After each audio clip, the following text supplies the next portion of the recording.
It's the final game of the homestand, and the Twins hope to leave town with their third straight series win and hoping perhaps to finish this day in first place in the American League Central. A chance to climb into a first-place tie with the Royals if they can win on this beautiful Sunday afternoon. Bert Blyleven and Dick Bramer with you for the series finale. The Twins are waiting for their first extended run of well-pitched ball games. Coincidentally or not, they're waiting for Scott Baker to pitch the way he has in his earlier major league seasons. Well, Scott Baker started on a disabled list with some soreness in that right shoulder, but Baker warming up right there. 0-3 in his first three starts, the high ERA. And I always talk about working out front with that fastball.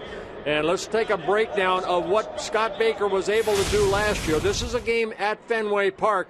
Watch the one on the left. Scott Baker, watch the follow through. It's kind of like waving. You see how that hand comes through quickly. And then here, earlier this season against Aaron Hill and the Toronto Blue Jays, you see the hand just kind of lazily throwing that ball toward the middle part of the plate.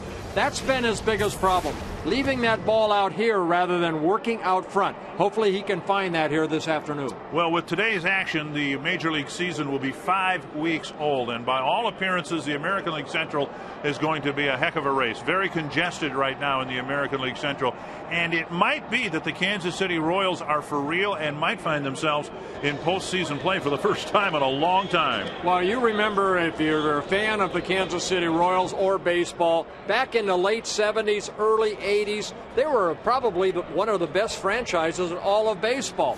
In 1985, their only World Championship ball club, of course, led by George Brett Saberhagen, Frank White, who's right across the booth from us here, and you know, is a celebration in Kansas City. It's been a long time, and they're hoping that Trey Hillman can bring that type of attitude and that winning attitude back to Kansas City. It was true in Kansas City in 1985, and it is true again this year. They had and have very good starting pitching, and the Twins will have to face one of their best in Gil Mesh here this afternoon.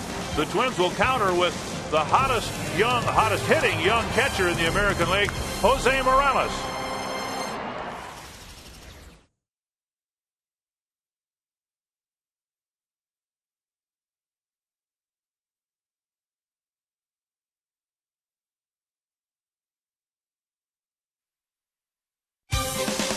Minnesota Twins baseball on My 29 is brought to you by Menards.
The Minnesota Lottery.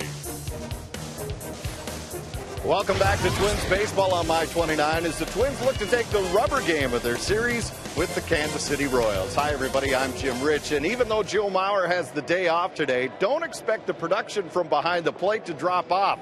That's because Jose Morales has done a great job so far in his first month of the season, hitting .349, scored 7 times, including the game-winning run on Tuesday, and has 9 for his last 19. Manager Ron Gardenhire has been very pleased with the way the youngster has handled the challenge.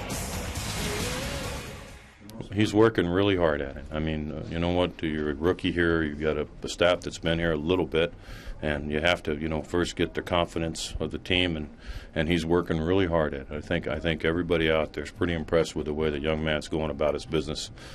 He's studying the game, and he's talking with the pitchers, and he's trying to take charge, and that's pretty doggone good for a kid that, is probably, not ready for this really, as far as catching and everything, but offensively he is. We all know that, but he's doing a heck of a job.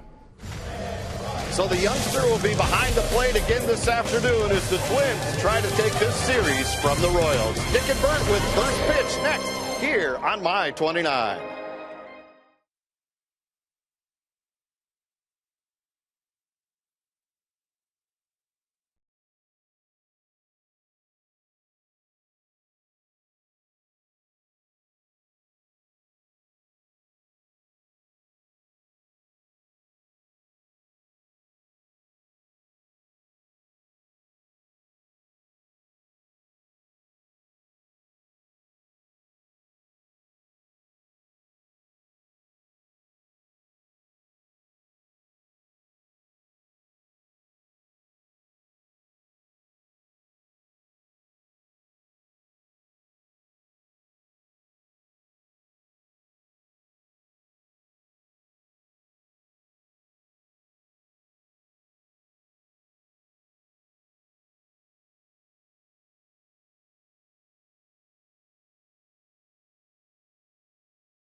The Twins look for their third straight series win.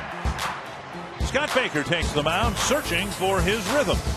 And the middle of the lineup has their sights set on a Sunday stroll.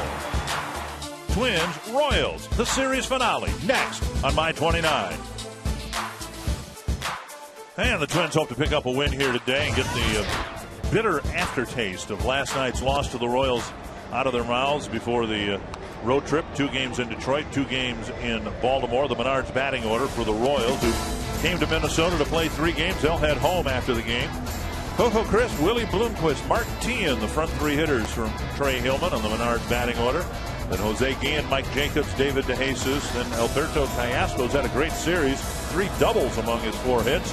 And then the catcher John Buck and the right fielder Mitch Meyer.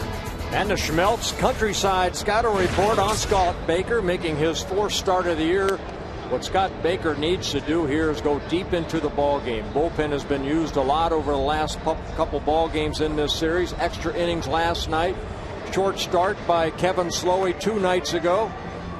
And one thing, again, we talked about Scott Baker needs to make the adjustments as early as possible. If he gets the ball up, he's got to get the ball down in the strike zone. Be more consistent. Different lineup for the Twins defensively as we bring you the DQ Twins defense. Delman Young in left and Art Span in center. Michael Kadire in right. The changes in the infield. Morneau at first. Harris at second. Punto at short. Busher at third. And Morales behind the plate. For the last 7 games the Twins have played, a team has scored in the first inning. And that team has gone on to win the ball game. So we'll see if the Twins can keep the Royals off the board and score on their own here in the bottom half of the inning. Up and away to Crisp. Well, one thing going for Scott Baker here this afternoon is he's making his 10th career start against the Kansas City Royals. 5-2 over his career. Very good 2.60 ERA. And he's won his last 5 decisions against the Royals. Good fastball right there. And 7 of his 9 first starts have been quality starts. And that's what the Rick Anderson, the pitching coach, would like to have from Scott Baker. Coach Baker nearly threw a perfect game against the Royals last year. 2 years ago, I beg your pardon. There's a strike on the outside corner. 1-2.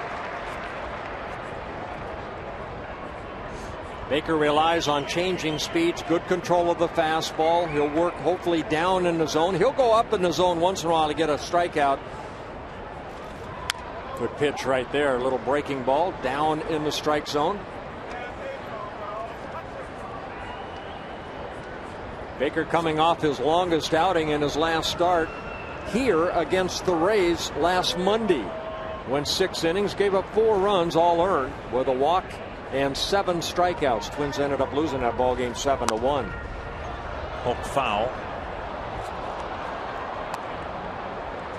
Crisp last night had a long battle with Joe Nathan and now trying to extend this at bat.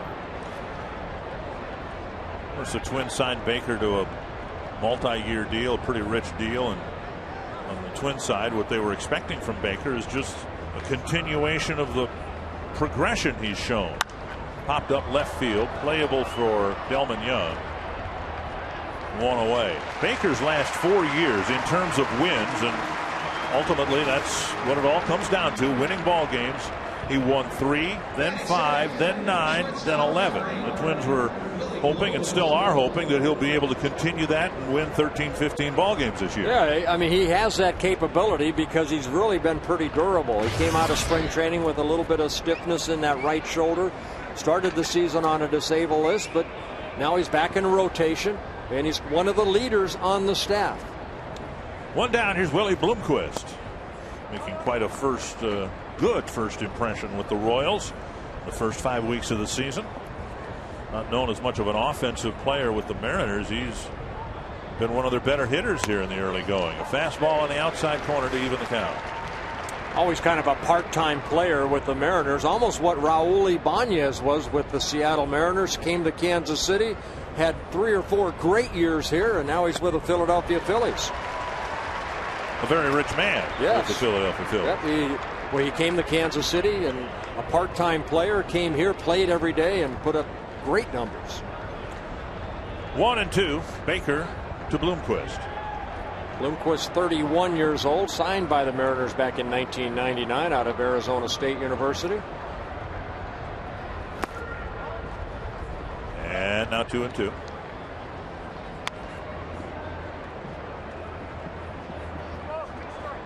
We've seen Bloomquist when he was with Seattle play in the infield and the outfield and primarily in the middle infield here for the Royals. They have a need at shortstop, which is why he's there tonight. And he takes a called 3rd strike, 2 away. Tony Pena broke a bone in his hand last night and has been put on the disabled list. I think Bloomquist definitely looking for something different here. It's a fastball pretty much right down the middle. And Baker picks up his 2nd out on his first strikeout of the ball game. If Bloomquist is a utility player, Mark Teahen is an uber utility player. Uber. What is an uber? Like a really big utility player. An extreme utility player. Is that a German word? It is actually, I believe. Teahen this year started at second base. It was his 4th opening day assignment at 4 different positions. Third base, first base, been in the outfield, now back playing second base. on a part-time basis, and then was moved over to third when Alex Gordon got hurt. I was talking to Denny Matthews about Mark Teahan before the ball game, and he said, you know what, he just looks comfortable at third base. And when Alex Gordon came up, you know, of course they had to try to move Mark Teahan. They moved him over to first, then to right field. Denny Matthews, the Hall of Fame radio announcer for the Kansas City Royals, he said, but when he plays third base, he just looks like that's his position. Swing and a miss, 2-2. Well, Baker trying to set the Royals down in order and just assert himself early in the ball game. That's been one of the problems. Taking command of the game early on in his starts. Well, put up some zeros. Hopefully they can score him some early runs. Foul back. That's always nice for a pitcher. Talking about Teahan moving around, and of course Michael Kadire had a similar early tracking in his major league career, moving from one side of the infield to the other, briefly at second base, and now finding a home out in right field. An occasional first baseman now for the Twins. Little pop-up, and Busher in foul ground puts it away. Not only a scoreless first inning, but a 1-2-3 first inning for Scott Baker.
Batting order, Ron Gardenhire's lineup a little bit different today with Joe Mauer out of the lineup. Span, Harris, and Morneau. Kubel back in the starting lineup, feeling a little better today. And then Michael Kadire, Brian Busher, Delman Young, Jose Morales, and Nick Punto. And a Schmeltz Countryside Scouter report on Gil Mesh making his sixth start of the year, looking for his second win. He left his last game after 3 2/3 innings because of some back stiffness that's really been bothering him, he says, since spring training. And this guy is one of the foundations of the rotation. They have Zach Greinke off to a great start, 5-0 and ERA 0.51, 1 earned run in 36 innings pitched. But this guy here, this is the workhorse of the rotation. Span, Harris, and Morneau trying to get something started. Span shows bunt, takes a strike. Span picked up a big hit in the ball game last night. His only hit of the series.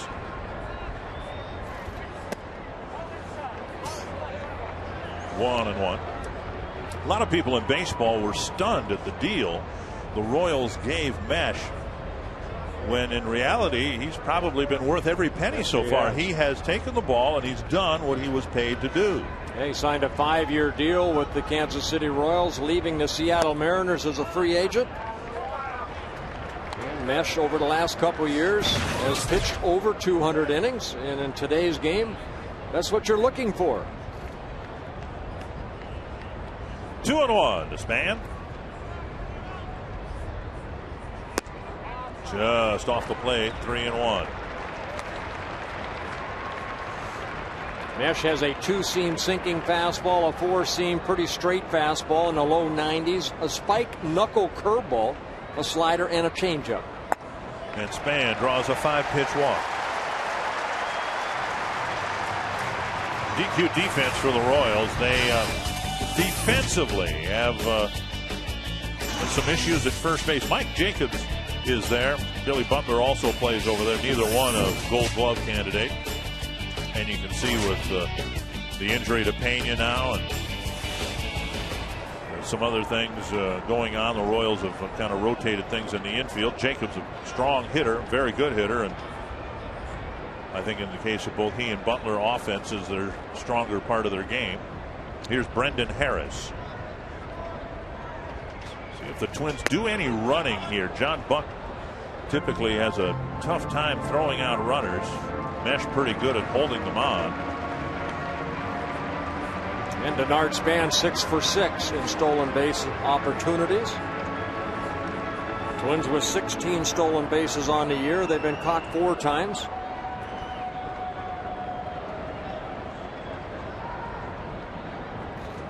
Harris takes strike 2. So Harris taking a couple of pitches. I don't know, maybe anticipating Span would take off on one of the first 2 pitches. Well, when Mesh is on, he has just that straight over the top type fastball with a good downward plane. He'll try to keep Denard Span close and then utilize that slide step, the quickest way home in the stretch position. And a fastball just off the plate, 1-2.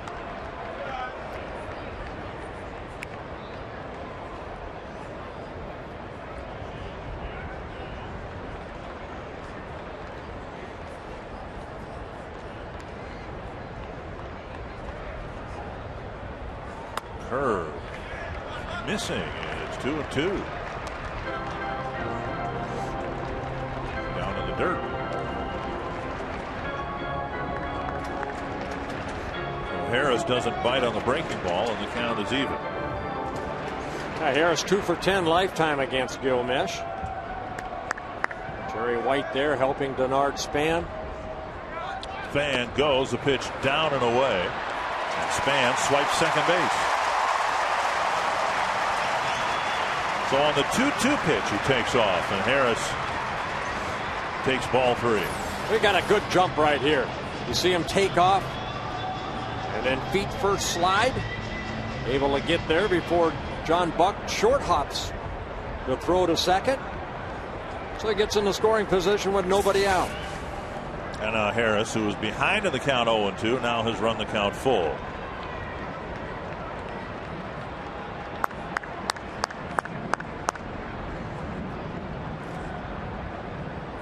And he going for third, and the pitch hit to right field. Meyer makes a diving catch near the foul line. Span had third base stolen. He retreats to second. And Meyer makes a nice catch to keep the Twins off the scoreboard. Yeah, Mitch Meyer out in right field. That ball had some sink on it right at the end. There goes Denard Span. Got a very good jump on a 3-2 pitch. Harris hits it the other way. The ball sinks on Meyer. Does a good job catching this ball before it can hit the turf. And Denard Span quickly gets back to second.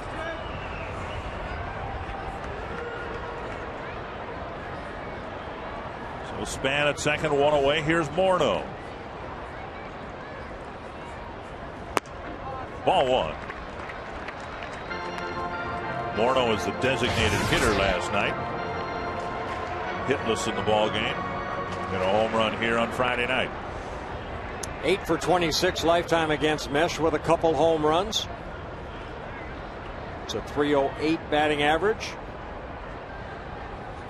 Up and away, 2-0. Mesh walked Span on 5 pitches. Nearly walked Harris, filled the count with him, and now he falls behind Morneau. Well, after Mesh left his last start, there was doubt whether he was going to be able to make this start this afternoon because of that lower back problem. Bob McClure talking to Trey Hillman right there. McClure, the pitching coach. On the outside corner, 2-1. And if you've ever had a bad back and now you're trying to really keep that, you have to bend your back to get that ball toward home plate. That's what Mesh is trying to work through.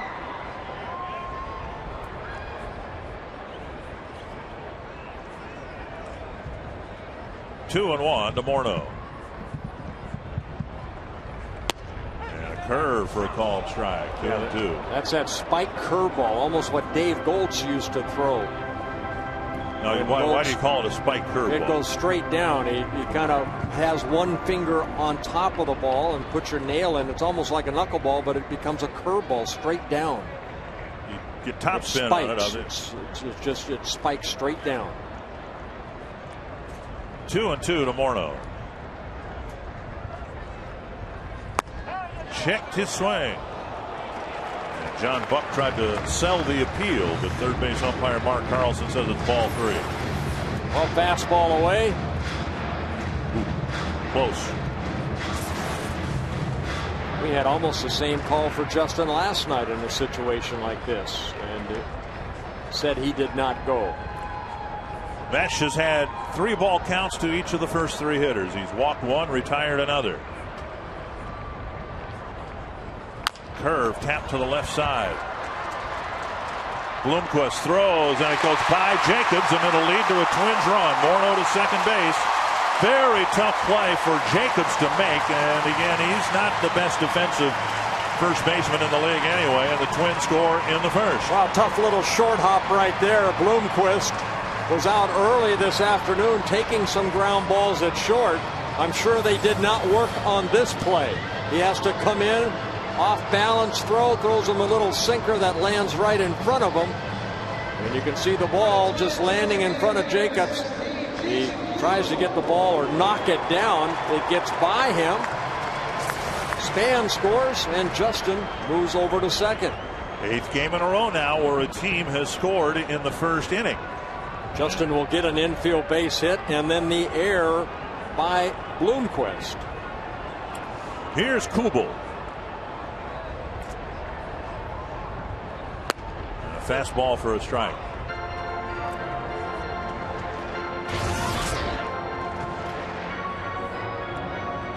When you analyze a pitcher's delivery, you will talk very often about the need for a pitcher to stay tall. Now, Mesh isn't the tallest guy in the world, but I think he does what you tell pitchers to do. Stays tall and comes in over the top. Well, he gets on top of the ball.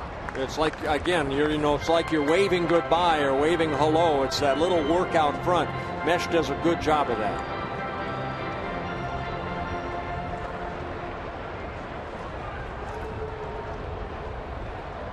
One and one to Kubel. Checked swing, but a called strike. 1-2. Kubel didn't start last night. Did pinch hit. Came off the bench. Promptly went back to taking the decongestants or whatever that would allow him to get back into the lineup today.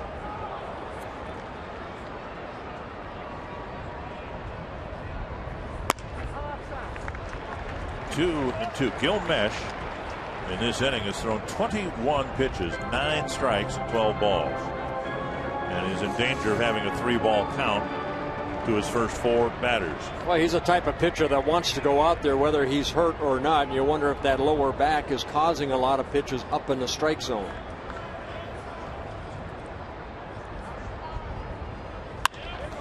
A roller to the right side. Jacobs started toward the ball, retreats to the bag. That's out number 2, and Morneau goes to third.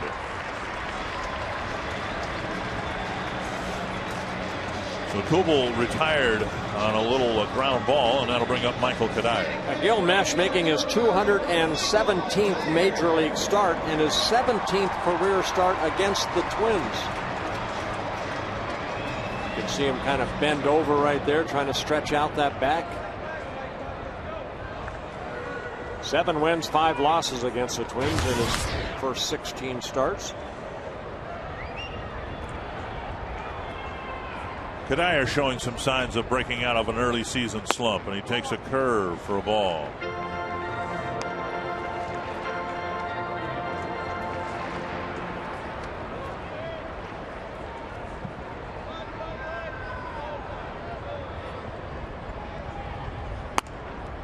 And up high. I don't know if you're a big body language guy. A pitcher can tell you how he's feeling with his body language. From up here, it looks like Mesh does not have really good body language right now. Well, you know, when he goes behind the mound to stretch that back out, you know, that kind of tells you something that everything's not right. And now 3-0. Well, Mesh at 6'3", 220. See the side angle right here. Bends that back, tries to create that good downward plane. That pitch was a breaking ball. Off the knuckles, out of play. Kadire green lighted on 3-0.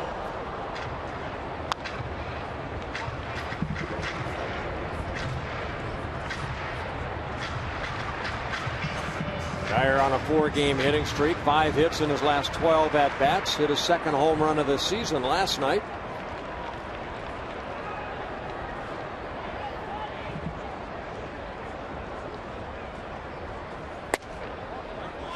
And Kadire draws the second walk of the inning.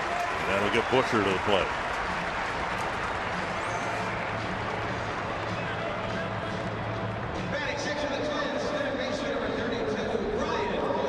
Mesh has spent a lot of time in this first inning pawing at the dirt and looking down.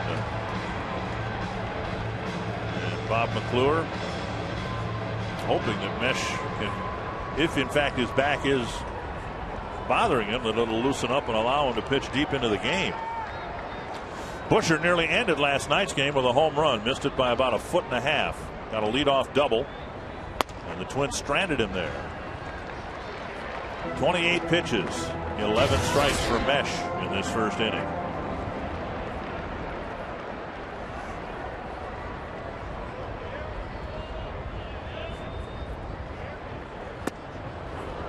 Out in front of the off-speed pitch, 1-1. Yeah, good pitch right there. Fastball situation. Busher looking for the fastball. Mesh pulled the string.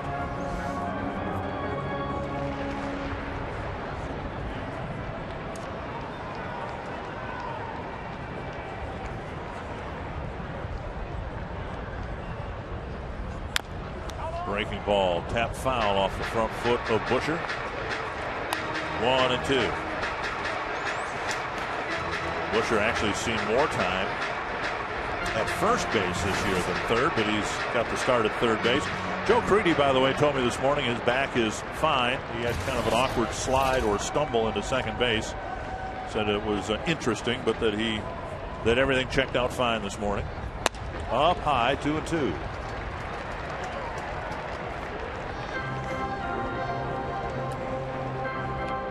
I've seen Mesh pitch before. Usually if he misses down in the strike zone, so that back probably bothering him a little bit.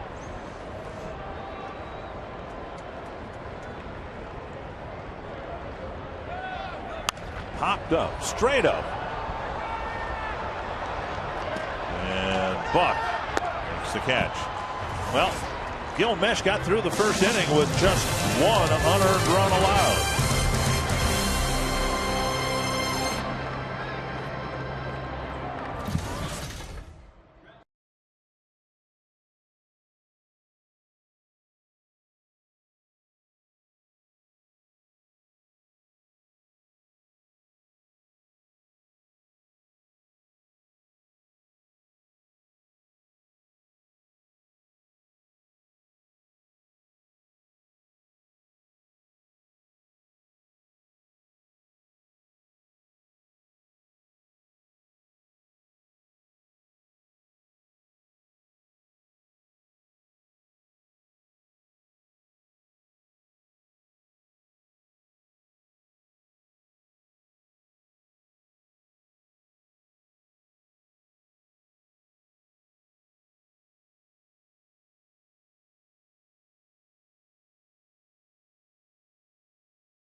With the early lead, 1-0, and the Twins, they're starting to get healthy. More good news on that injury front, as today reliever Jesse Crane threw a bullpen today, and Rick Anderson said he threw all his pitches, feeling great today, got through that, and also catcher Mike Redmond did some extensive throwing and proclaimed himself good to go, that his arm hasn't felt this good in 5 years. As far as Crane goes, they feel he will be activated after the game tonight.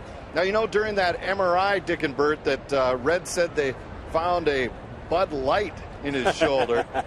I was just wondering, what do you think he did with that?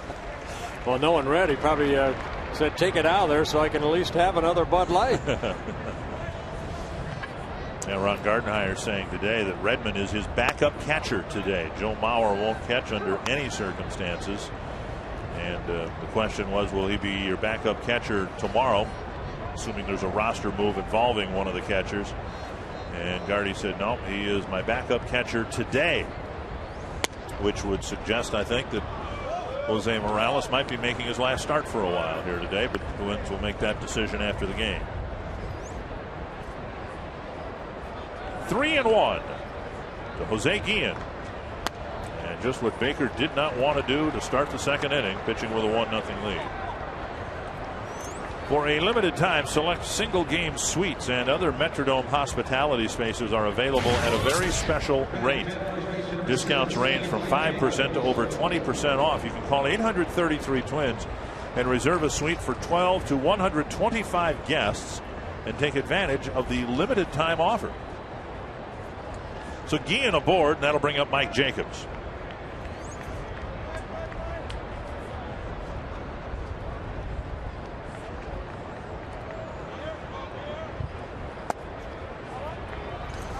One and now Baker having a hard time throwing strikes. Yeah, Morales going to go out and try to settle him down, get him back into throwing to the glove or through the glove. Royals knew what they were going to get when they got Mike Jacobs. They knew that he was not a very good defensive player, really a designated hitter type of guy. But last year with the Marlins, he hit 32 home runs, 93 RBIs for the Marlins, and hit 247. 1-0 to Jacobs. Pop up down by the Twins bullpen and out of play. Well, we mentioned that Trey Hillman would like Gil Mesh to pitch deep into the ball game because of the 11-inning game last night. The Twins' safety net today, if you will, is Kevin Slowey, who did not pitch a bullpen today because he is the long reliever in case Scott Baker has a short start. And what we might see is, if Baker pitches 5-6 innings, we might see Slowey go ahead and pitch his bullpen session during the game, perhaps. Foul back.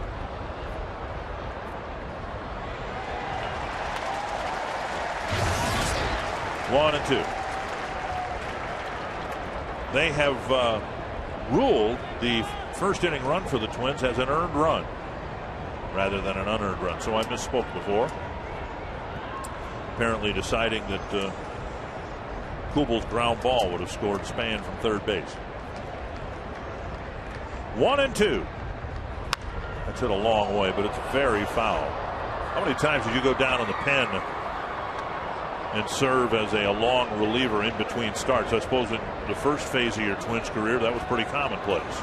A little bit, yes, but you know, if you go 7 or 8 innings, they won't use you. But if you only go 5, and they need an emergency. There were times throughout the career, especially later on, it didn't matter. If bullpen needed somebody, I always volunteered. As long as my arm felt good, I wanted to go down there and pitch, help out. That's what Slowey's going to do here this afternoon if needed. Well, you were the long reliever in Game 7 of the '87 World Series, weren't you? I told Frankie Viola in Game 7, if I come into this ball game and you have a lead, they're going to tie it. I want the win. Inherited runners, who cares? He said in the second inning, he saw me warming up. He goes, uh-oh. And then he pitched a great ball game after that. Popped up.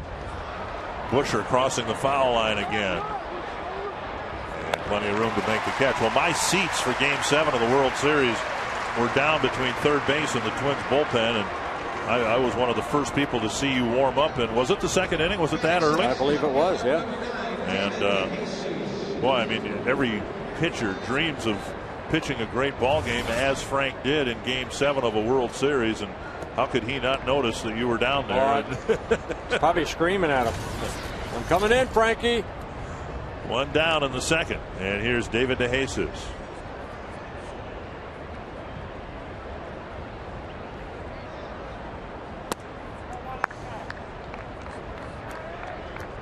Well, one of Baker's key marks is really getting ahead in the count.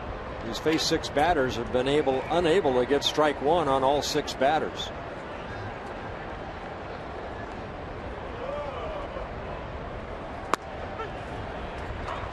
And a strike to DeJesus, 1-1. There was concern about DeJesus and whether he'd be able to play much in this series. He started all 3 games out in the field. Had some back tightness.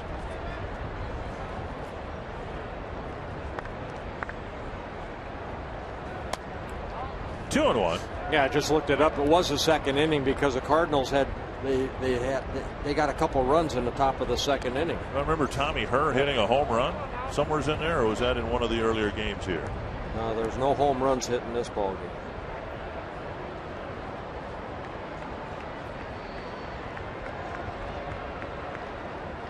Two and one. Her hit went in Game 6. Ah, that's what I remember.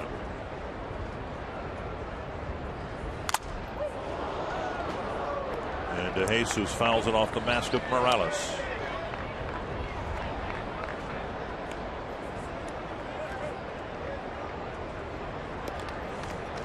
One of the things that Baker's had to deal with, and we talked about mesh and body language, the Twins from time to time have tried to prod him into picking the pace up in between pitches. 2-2. Right down the middle. Second strikeout for Baker, and in each case, Bloomquist first. And now DeJesus, they've stared at a fastball right down the middle of the plate. Maybe looking for something else, but Baker picks up his second strikeout. 2 down, that'll bring up Callaspo. Now that ball middle in.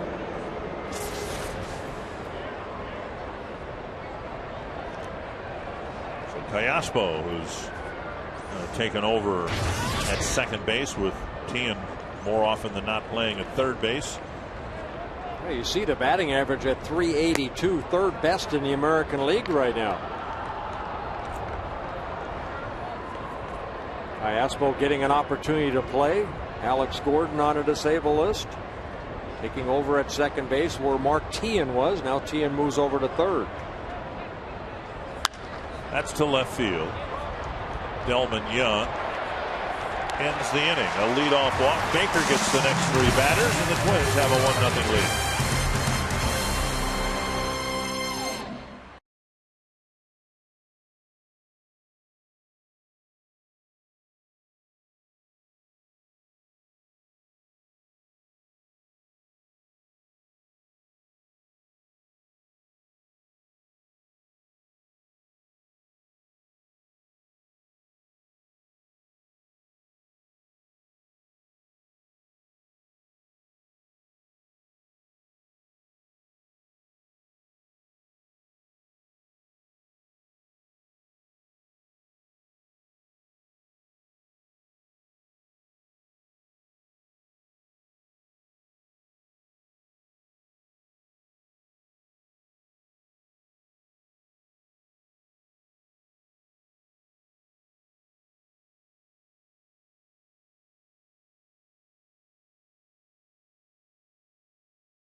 by Progressive Insurance.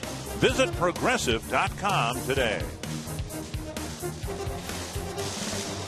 Twins getting the first run of the game, and as we've told you lately, that's been important. Delman Young, Jose Morales, and Nick Punto to face Gil Mesh, who would love to back off from the 32 pitches he threw in the first inning.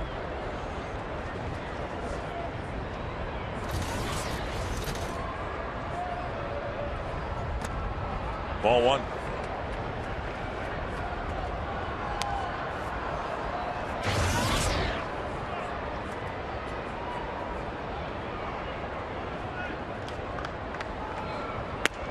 And outside again, 2-0. That time Mesh looked into the Kansas City dugout after that pitch.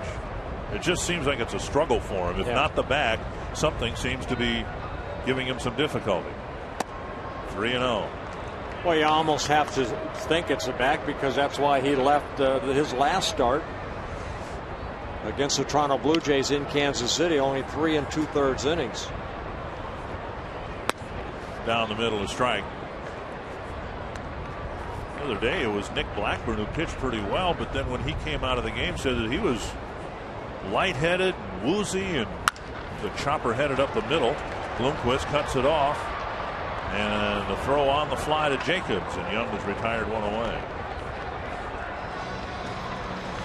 And that'll bring him Jose Morales. Well, again, Mesh has kind of been an innings eater, so when a guy goes 3 2/3 innings and comes out of the ball game, you see him again kind of stretching his back out. I mean, his first start of the year, he went 7 innings. He's gone 7 innings, at least 3 of the 5 starts, and the other one he went 6. So a guy that the Royals are expecting to go 200 innings plus a year. Here's Morales. In the open, I said he's the best hitting young catcher in the league, but that's probably not all accurate, because he's actually 2 months older than Joe Mauer.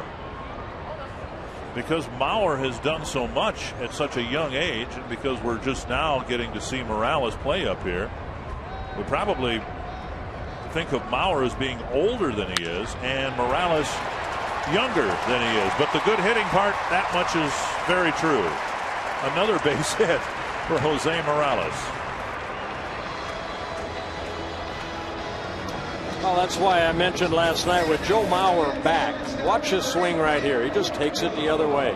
Doesn't try to pull it. If you're going to pitch me away, I'm going to go that way. A line drive base hit, second hit for the Twins. And he spent a lot of time with Mike Redmond, and he knows that Redmond's shoulder is feeling better, and he may be the odd man out on this next road trip. Here's Punto.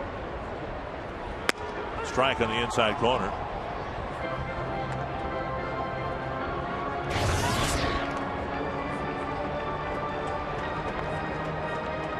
Ron Gardenhire adamant today before the game that Nick Punto is his shortstop, with Alexi Casillas struggling so much. Tap foul. It was suggested, well, maybe you could move Punto over to second base and have Harris play at short, and he says he really likes Nick Punto as his shortstop and doesn't want to tinker with that. Well, Gardy believes that you want to be strong up the middle, and Nick Punto has earned that job. He went into spring training with that job. He's taken off with it. Now, you'd like for Nick Punto to hit, 270, 280. But you know what? If he hits 230, 240, and he plays the shortstop that he's capable of playing, you've got a great ball player. 2 strikes to Punto. Fouled away.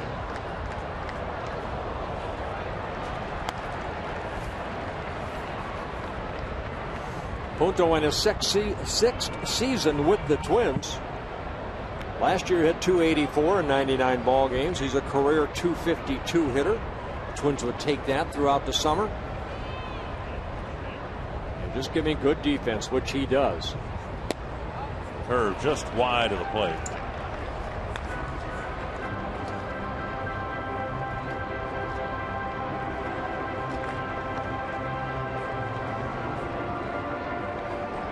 Punto had the 1 year 2 years ago where he hit just 210. The years surrounding that were actually very good offensive years for him.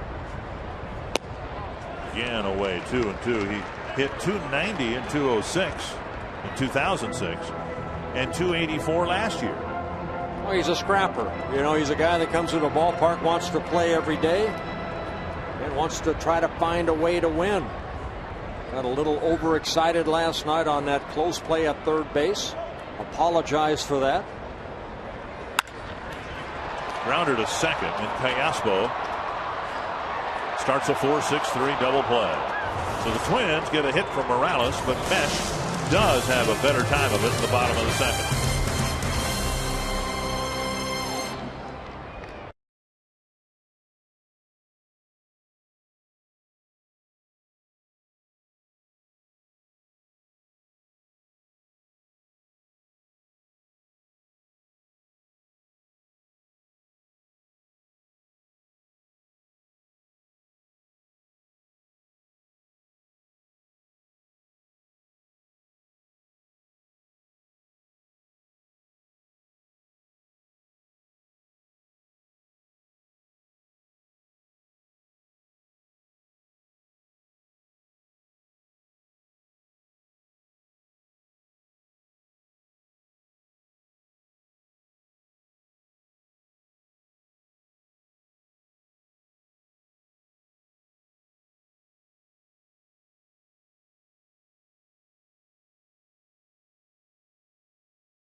Twins playing with the lead on the Pontiac game reset. Well, Denard Span, a leadoff walk. He ended up stealing second base, an infield base hit by Justin Morneau, then an error by Bloomquist. That allowed the only run so far in the ball game. Scott Baker, 2 shutout innings. You know, 1 run may not seem a lot, but for a starting pitcher, anytime you get a run or 2 in the first couple innings, it relaxes you a little bit. And hopefully the Twins can add on to this, but Baker's job right here, put another 0 on the board. And he shaves the outside corner to John Buck, strike 1. And the first batter, he's been able to get strike 1 of the 8 batters he's faced so far.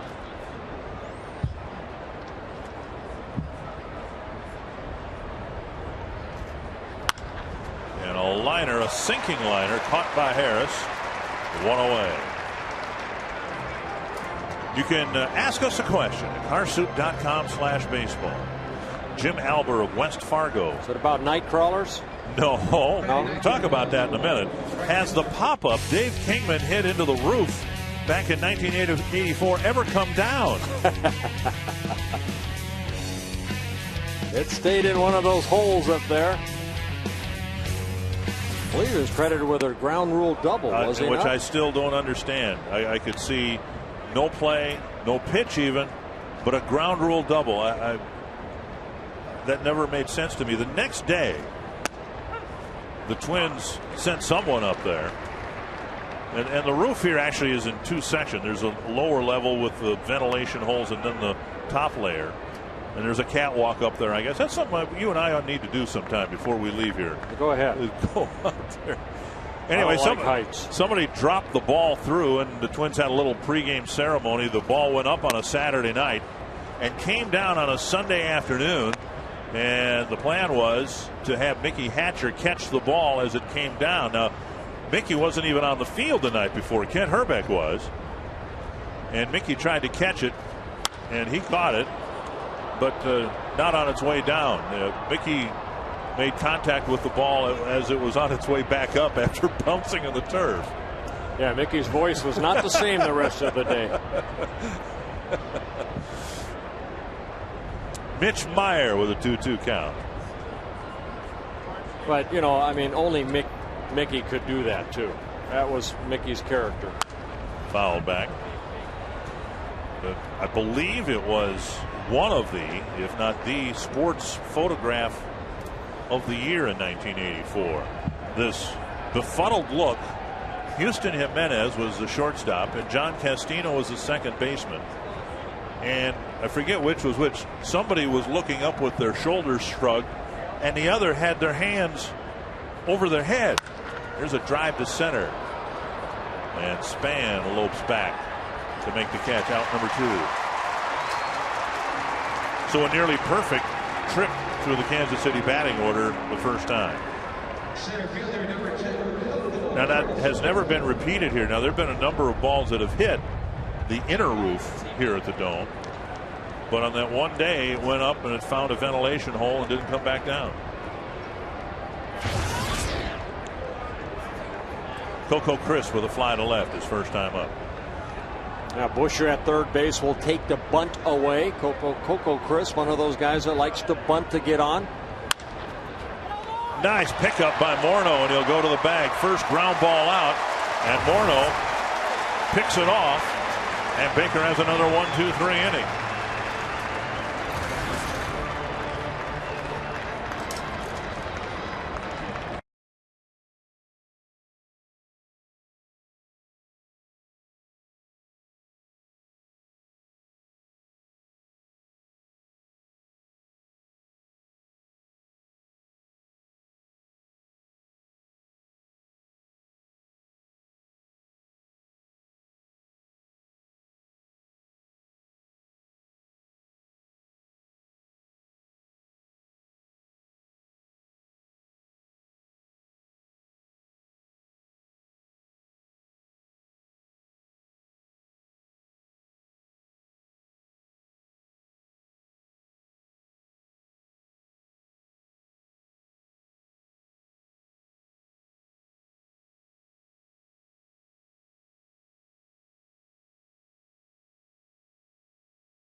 I do not need a hot dog right now. Do you?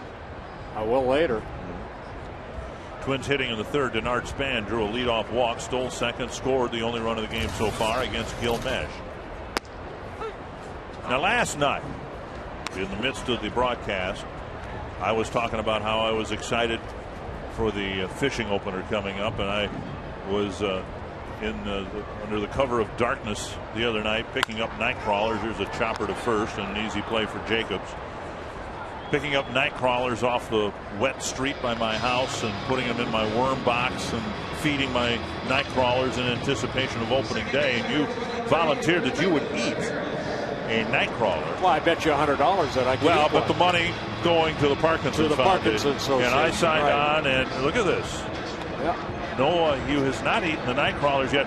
What we decided to do, and we probably should have readdressed it last night, we're going to hold off on that until the fishing opener. Is that right? Is that what you're That's what I understand. But I was informed that I may want to check and see how healthy these night crawlers are to actually eat. I don't want no disease or anything. So I'm going to check with my doctor to make sure that these night crawlers are edible. Well, they are to walleyes. You know, walleyes Hugh love Gibbons is no longer with us, so cannot ask him. But he lived to a ripe old age. But I'm not a walleye.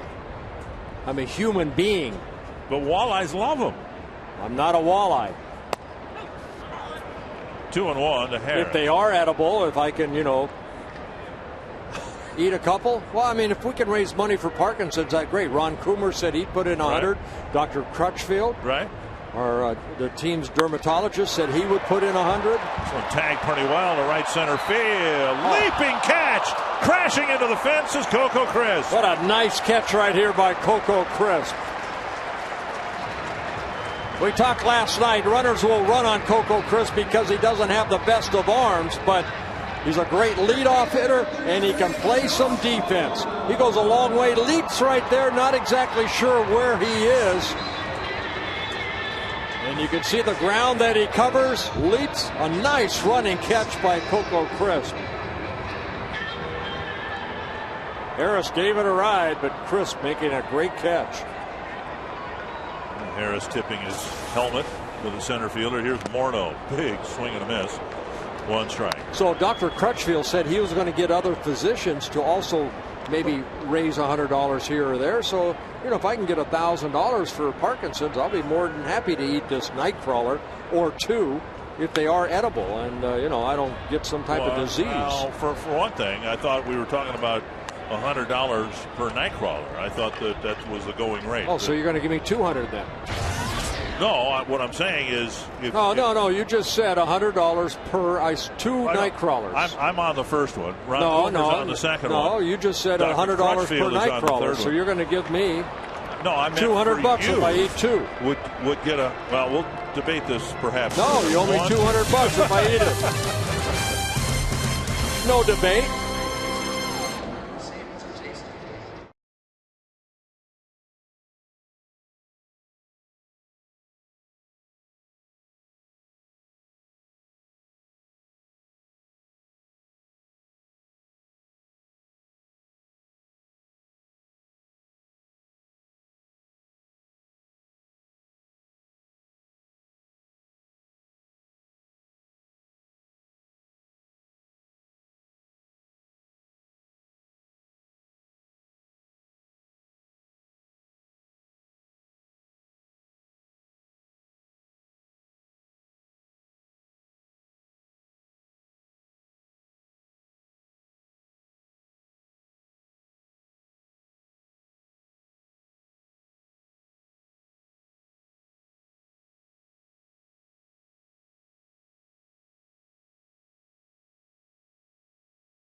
Featuring the blizzard of the month, Raspberry Truffle.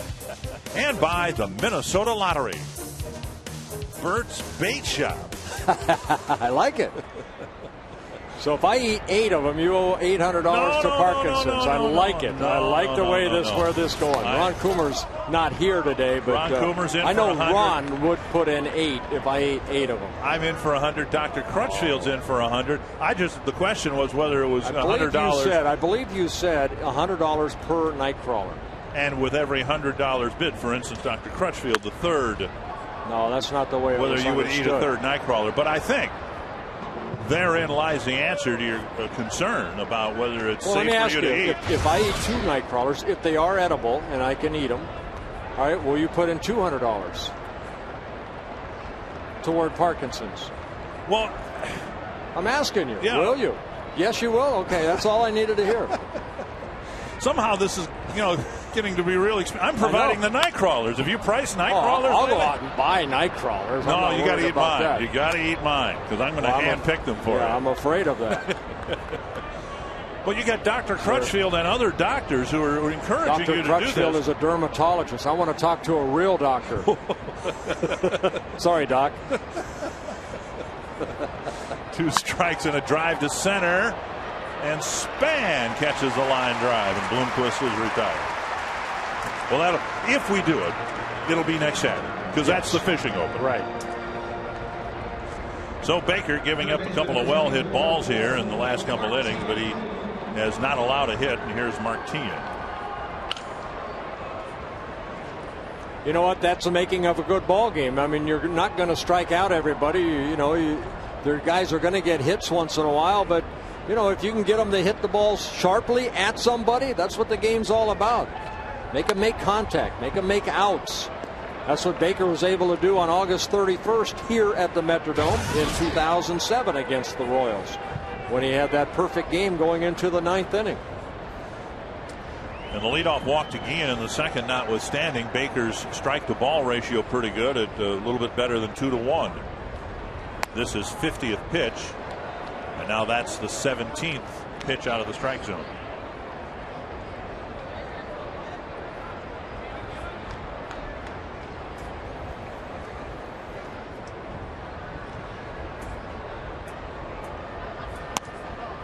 Two and one.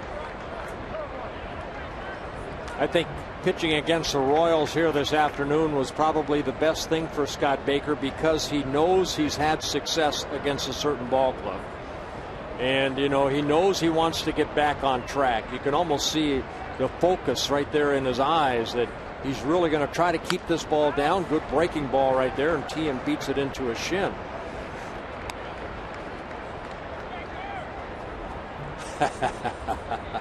No, I got $100 that's bet right here by the crew right here. If you eat one, $100. No, I don't.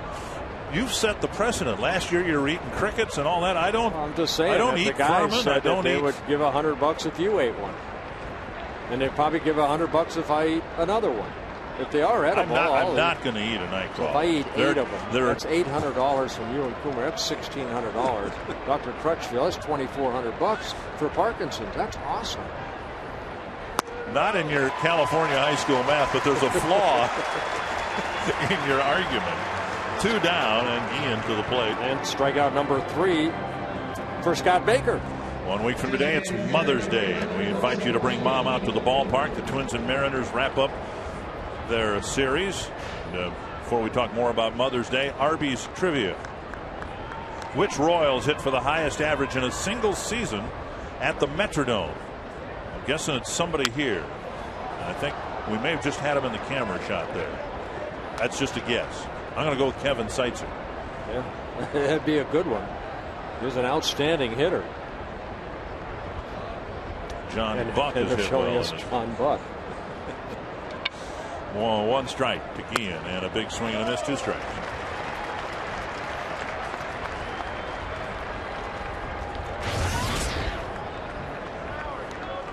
Guillen drew a walk leading off the second inning, but never budged from first base. Baker retired not only the next 3 batters, he's retired the last 8 since. 1 and 2. Again, sometimes pitching is just that confidence factor. When you've had success against the club, sometimes it just, you go in with that different positive attitude. Now the crowd getting into it too. And fouling off a pitch, Morales was set up on the outside corner, and it looked like Baker was spot on with his control.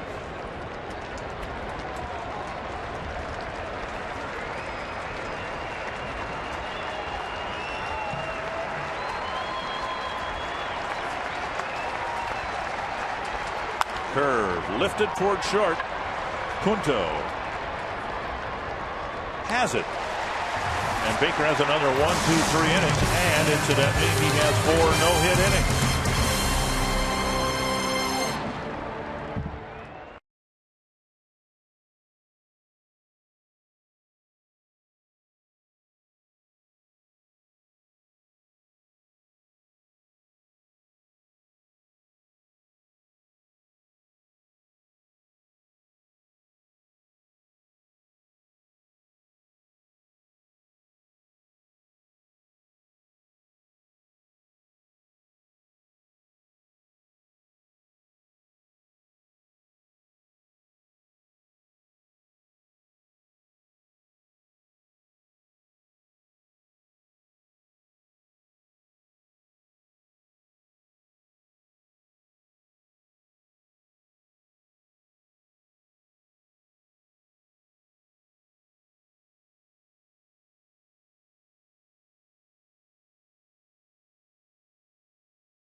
First 5,000 females, not women, not girls either, will work.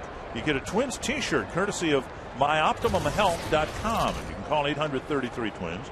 Reserve your tickets for Mother's Day. Jason Kubel bounces one into the right field corner. An extra base hit for Kubel. He'll stand at second. Now the ball dropped, and Kubel will hold up at second base. It was a similar play in right field a week and a half ago that allowed him to get the triple for his cycle. The right fielder then had a hard time handling that carom in the corner, as did Meyer here. Well, Jason Kubel hitting his ball past the diving Jacobs at first base into the corner. And Meyer lays a little carom right there, but sometimes as it hits that baggie, you can kind of see it spin around a little bit. And he picks it up, and Kubel on with a leadoff double, his 7th double of the year, and the 3rd hit for the Twins. Trying to catch a marble in a bathtub sometime down there. Here's Kadire. Drew a walk in the first inning. Mesh really struggled to get through the first inning, but succeeded in doing so. It took him 32 pitches. He's had a much better time of it in the 2nd and 3rd innings, and now immediate difficulty here in the 4th with the opening double. Nearly hit him, and Kubel will go to 3rd.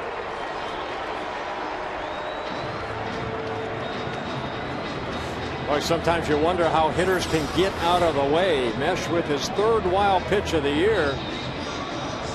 Up and in on Michael Kadire off the glove of John Buck. And that allows Kubel to get to 3rd base. Infield in now for the Royals with Kubel advancing to 3rd.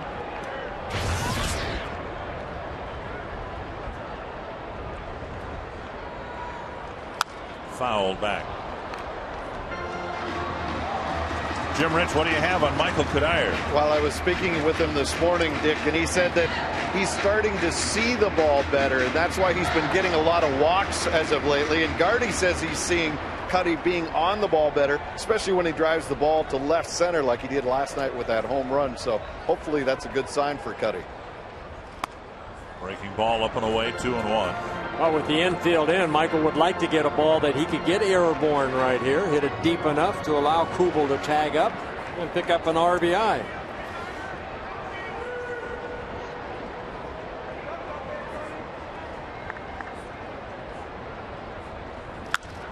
Fisted near the Kansas City dugout, and Jacobs can't quite get there.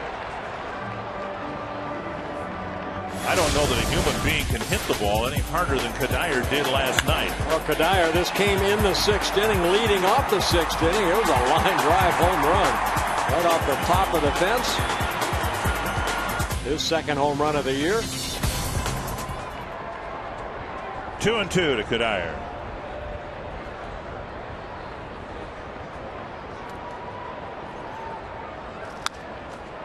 And a pitch up at 92 miles per hour, and Kadire spun it back to the net.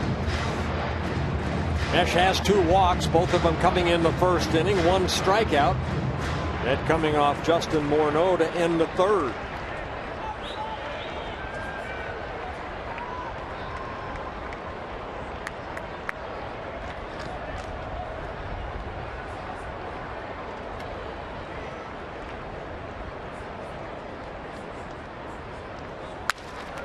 And that's fair down the 3rd base line. Kubel scores. Kadire to 2nd with an extra base hit. So Kubel pulled it down the right field line. Kadire pulled it down the left field line. That was a changeup right there, and why Kadire had so much success is that he kept his hands back nicely. Much as his front foot, but then he just reaches out, and his strength just lining that ball down into that left field corner.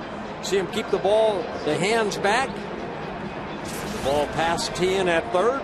So Michael Kadire picks up his 5th double of the year and his 9th RBI. Twins take a 2-0 lead. Brian Busher, the hitter, fouled out to John Buck to end the 1st inning.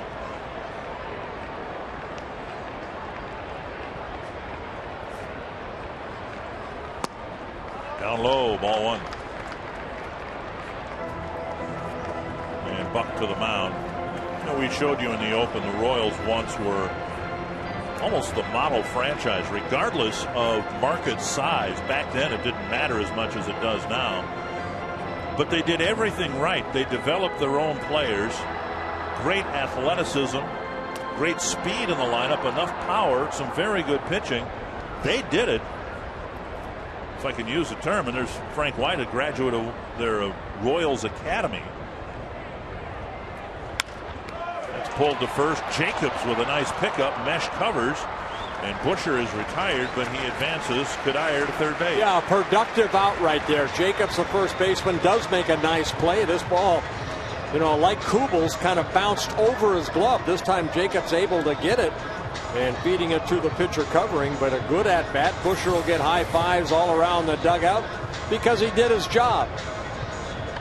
And that's getting the guy at second, Michael Kadire, over to third. And now it gives Delman Young an RBI situation. With the infield in again. Infield in, yeah. Young hit a bouncer to short his first time up.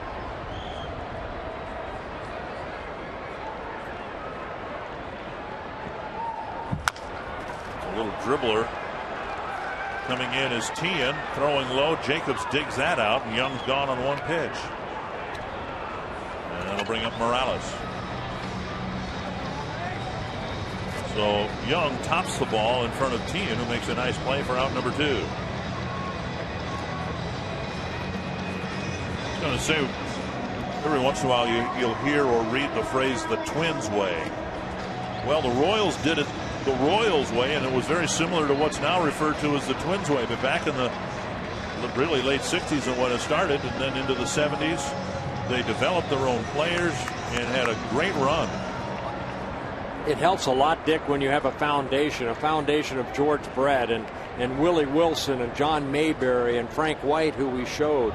You know, Paul Splittorff was part of that, Dennis Leonard. And then, you know, all of a sudden here comes Brett Saberhagen and Mark Gubazov. David Cohn. And out in the bullpen they had Dan Quisenberry, one of the best closers in the game. I was talking with Frank White yesterday about how he was signed out of the Royals Academy, which was an initiative by their owner, Ewing Kauffman, right after he got the franchise. Recognizing back then that baseball had kind of a vacuum in the inner cities. And so he, at his own expense, put together this Royals Academy that was running for a while. And Frank told me there were 13 players who graduated from the academy and got some time in the major leagues.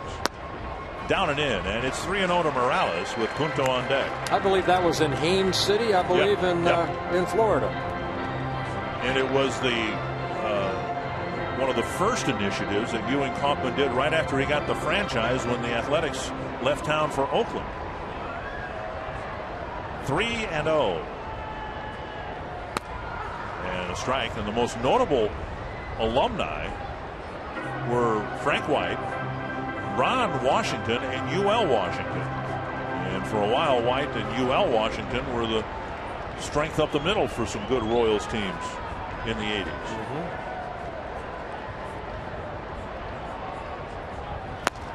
And now 3-2. I remember UL Washington always played with that toothpick. Yeah. He had his toothpick in his mouth. Always wanted to try and knock it off one time. Oh, he didn't come to the plate with it, did he? Yeah, he did. Seriously? Yeah, he came to the plate with the toothpick? I believe he did. Full count to Morales with 2 away. Go back to our Arby's trivia question. My guess is Kevin Seitzer, because I remember him hitting very well here at the Metrodome. You would think George Brett. There was Frank White. And they were both teammates of Frank White, so we got the question right. That was a single season average. See, I didn't understand the question. I didn't understand the question. I thought it was a career batting average. Yeah, so did I. See. Full count to Morales.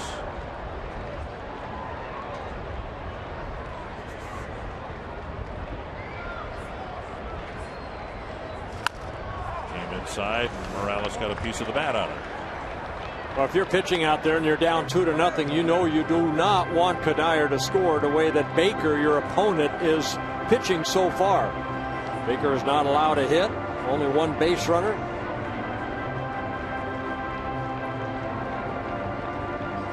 So this is a big out right here for Gil Mesh. Another 3-2 to Morales. A little bouncer up the line. Mesh fumbles it. Morales is still retired at first. Mesh didn't field it cleanly and then had a very tough play to Jacobs, and he made it. And if that doesn't loosen up your back, nothing will.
We're at the Metrodome in Minneapolis. Final game of the homestand. Jim Rich, Bert Blylev, and Dick Kramer.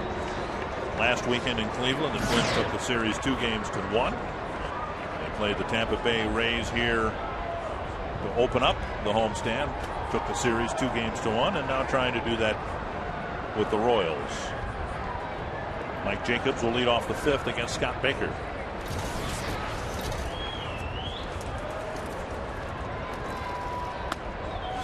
Let's take a look at this play of Gil Mesh right here. Now the ball right off the glove, but watch what he does so smartly. Picks up the ball, bare hands it, and then flipping it over to Jacobs. Very nice defensive play. Of course, there's the best athlete on the field. You wouldn't expect anything less. But a nice play by Gil Mesh. Baker falling behind Jacobs 2-0. Jacobs fouled out to Busher for the first out of the 2nd inning.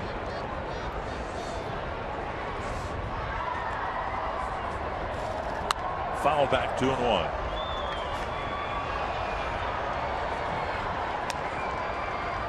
Jacobs coming over in a trade. Royals traded right-handed reliever Leo Nunez to the Florida Marlins to get Jacobs.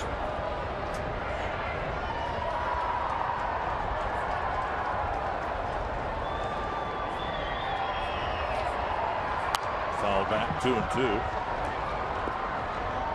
Marlins, one of the big surprises in baseball. They've surged to the top in the National League East, a 14-10 mark, leading the Phillies by a game.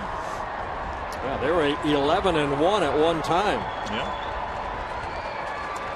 Jacobs steps out of the box as if that swing might have done something. Last night we mentioned Tony Pena, the backup shortstop who entered the game late last night. Broke his hamate bone in his left hand with a swing and was put on the disabled list today. He had to play with the broken bone at short for the last couple innings. And Busher will chase this foul pop. And Busher makes the catch right by the railing, and Jacobs is retired. Nice play right there. Second time in a row that Busher has caught a foul ball off the bat of Jacobs. But this one here, good concentration as you're coming toward the wall. And this ball may be bouncing out just a little bit, but Busher able to hold on to it. Take a look right here. See it right there. He's able to keep it in his glove. Good concentration. Not only picking up that railing and the wall, but also finding the ball again. And not running into the security guy. Yeah. One down. Here's DeJesus. Just outside the ball.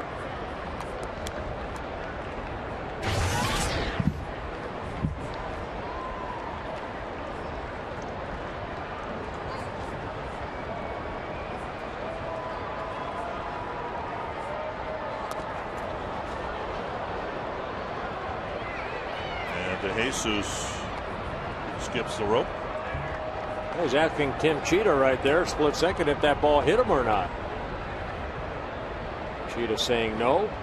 So Baker fell behind Jacobs 2-0 and got him, and now it's 2-0 to DeJesus.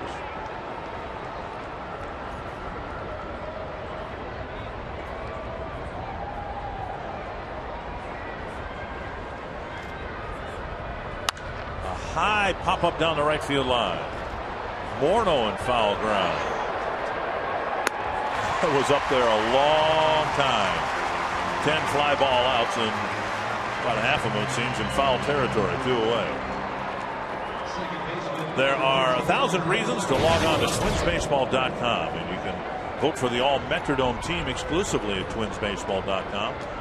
Log on today and make your selections to set the roster of Twins greats that will be named on the all-Metrodome team this summer. TwinsBaseball.com for the latest in Twins merchandise as well, and single game tickets. 2 down in the 5th, and Callaspo will hit.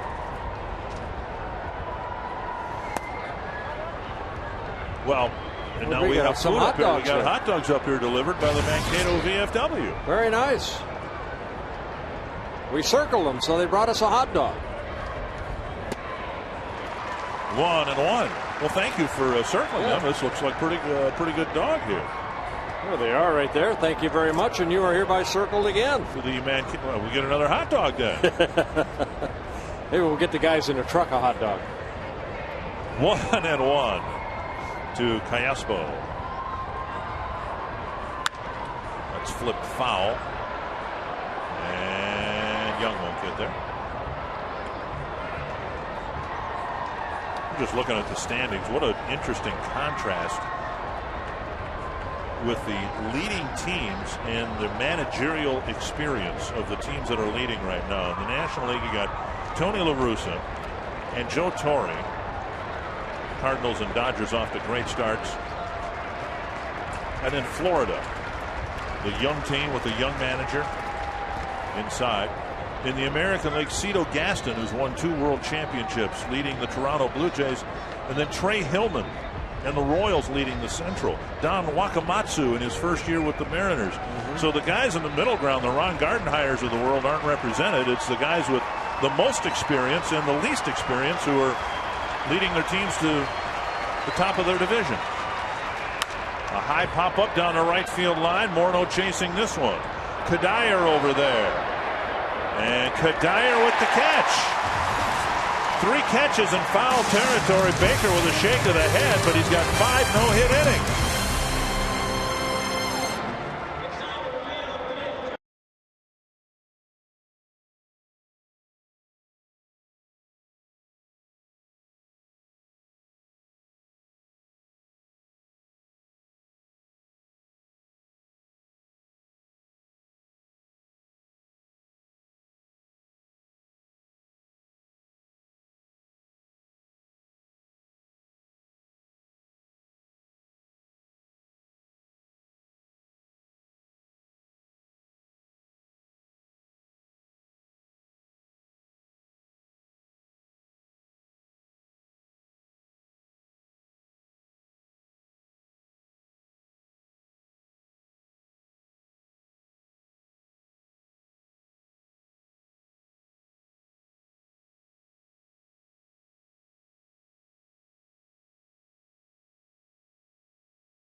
A run in the first, and although an error helped, it still was ruled an earned run.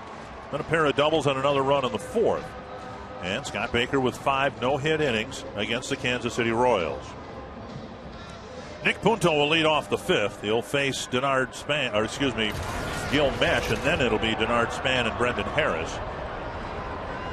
Mesh has persevered. He's only given up 4 hits and a couple of runs, and he delivers a strike at the knees to Punto. If you looked at the numbers, you'd say, well, Gil Mesh has pitched just fine. But I think particularly impressive, it's been apparent that his back is giving him some issues, and he's had to fight through some difficulty to keep his team in this game. Yeah, he really has. I think he's done an outstanding job. He threw a lot of pitches in that first inning. We mentioned 32 pitches, but right now it's 73 pitches, or 74. This will be a 75th pitch. And it's a strike, 1-2 to Punto. Again, Bob McClure, the pitching coach, a teammate of mine when we were together in Anaheim.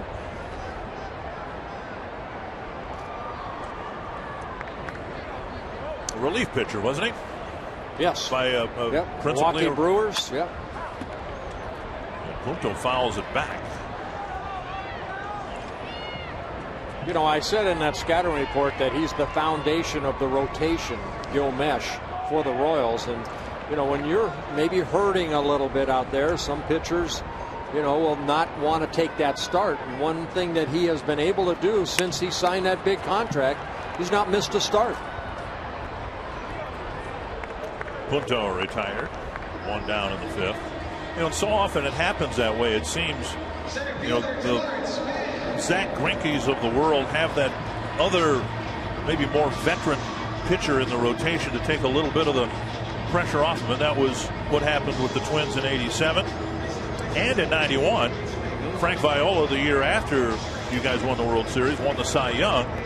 But you clearly took a lot of the pressure, if you will, or you were the leader of the pitching staff, as Jack Morris was, even though Scott Erickson was the one who won 20 games in '91. Right. I mean, sometimes, you know, you tell yourself, yeah, you'd like to maybe miss a start because you're hurting, but you know that, you know, you're the, not the ace, but you're the main guy that everybody's going to feed off of.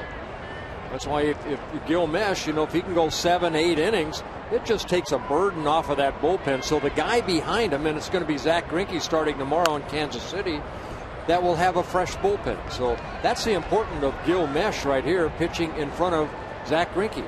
You might dispute this, but in my memory, the most important game you pitched prior to the playoffs in the World Series in 1987 was the last home game here, where you moved up a day in the rotation. Joe Niekro was supposed to pitch the last home game here. The Royals thumped the Twins Friday night in front of a sellout crowd pretty good. I think it was 10-4 or something on Saturday. And with, you know, horrid memories of what happened in '84 fresh in the minds of the fans, maybe some of the players, the Twins moved you up a day to pitch the series finale. Yeah, I wanted to pitch, you know, because it was the Royals that was chasing us, that we wanted to kind of say, okay, here, let's stop it here. And then we went to Texas the next day and clinched the division. But, you know, the Royals were breathing down our neck. And, you know, what made that game so memorable, I think, is Al Newman's great double play in the first inning. A little pop fly and Tian down on a knee to try to see that ball in the lights 2 away. I was talking with Kevin Seitzer about that play this morning and about that game with Frank White. You struck out Frank White at the end of that game. It was a complete game, of course, for you. The Twins got 7 runs in the first and knocked Charlie Leibrandt out.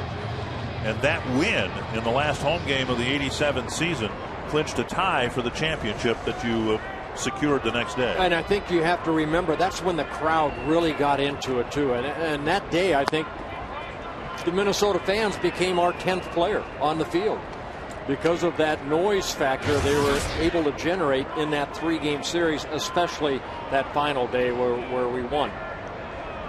Harris takes a strike, 1-1. Now the Homer Hankies didn't arrive until the playoffs, but you're right, that was the game where the fans really got into it, and they got into it when John Wathan and Tom Kelly left home plate after delivering the lineup cards to the umpires, and it was a spontaneous ovation. I mean, nobody prompted the fans. They just started roaring in advance of the first pitch and never really stopped. 2-1 to Harris.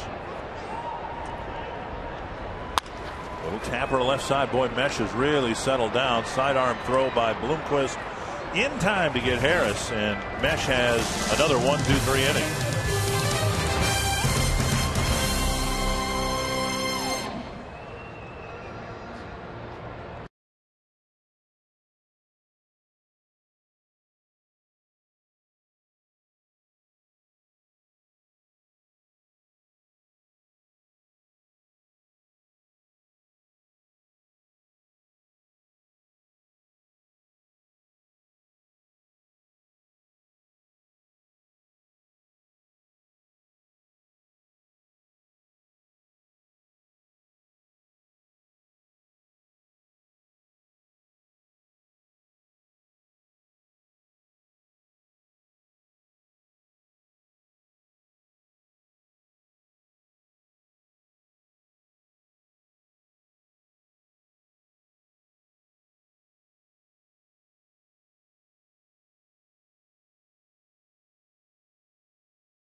Welcome back. Twins hold on to a 2-0 lead, and this copyrighted telecast presented by the authority of the Minnesota Twins and may not be reproduced or retransmitted in any form, and the accounts and descriptions of this game may not be disseminated without the express written consent of the Minnesota Twins.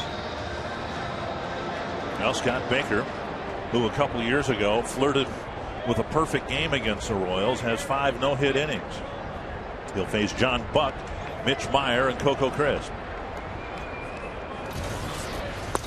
Ball 1. When Baker took a perfect game into the 9th inning against Kansas City, John Buck was the leadoff hitter, and Baker walked him. And that spoiled the perfect game, but the no-hitter was still intact until Mike Sweeney came up. Yeah, Mike Sweeney pinch hit in that ball game, and he ended up getting that base hit to left center. And I think it just come off the disabled list. Sweeney had. 1-1 to Buck. Hit the ball hard. A sinking line drive caught by Brendan Harris at second base. Fouled away. 1-2. And in that ball game, I mean, Scott Baker, his only major league shutout, and he ended up pitching a shutout, that one hitter against the Royals.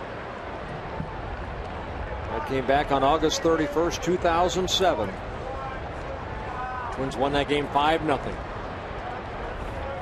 This will be Baker's 75th pitch of the game, and it's tapped foul. You know, at the top of the show, I talked about Baker as far as, you know, we took how he threw a pitch last year compared to a pitch that Aaron Hill hit out. Baker has not missed up in the strike zone a lot here this afternoon.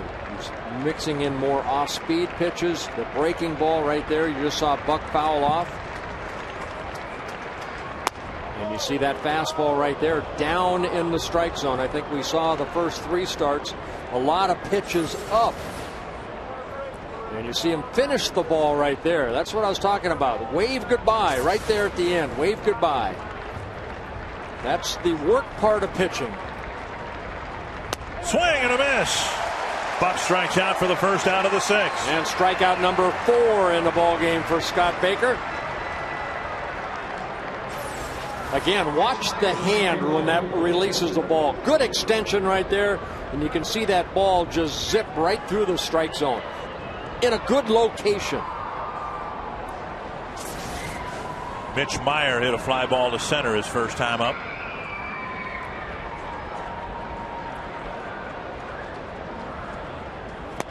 Out in front of the changeup.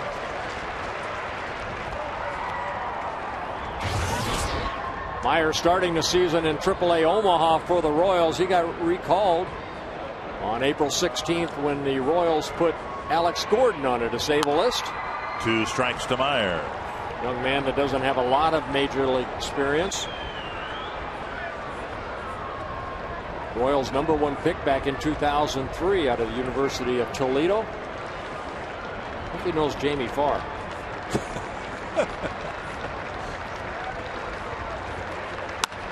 Driven to right field. Hit pretty well. Kadire going back. Makes a running catch on the track.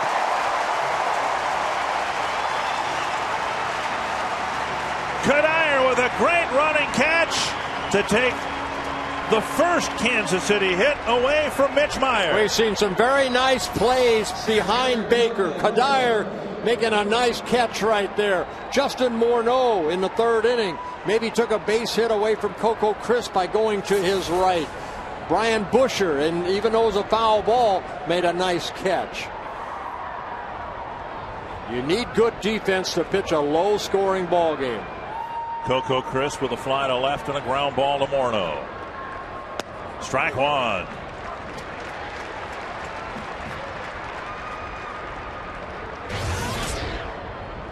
The only Kansas City base runner, Jose Guillen, who drew a leadoff walk in the 2nd. And now Crisp to left. Delman Young over, makes the catch. A couple of well-hit balls in the 6th, but this fact remains: Scott Baker has 6 no-hit innings.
Now for another winner in our Minnesota State Winners Lottery Circle, we have Danielle from Litchfield here with a very unique sign, Baby's First Game.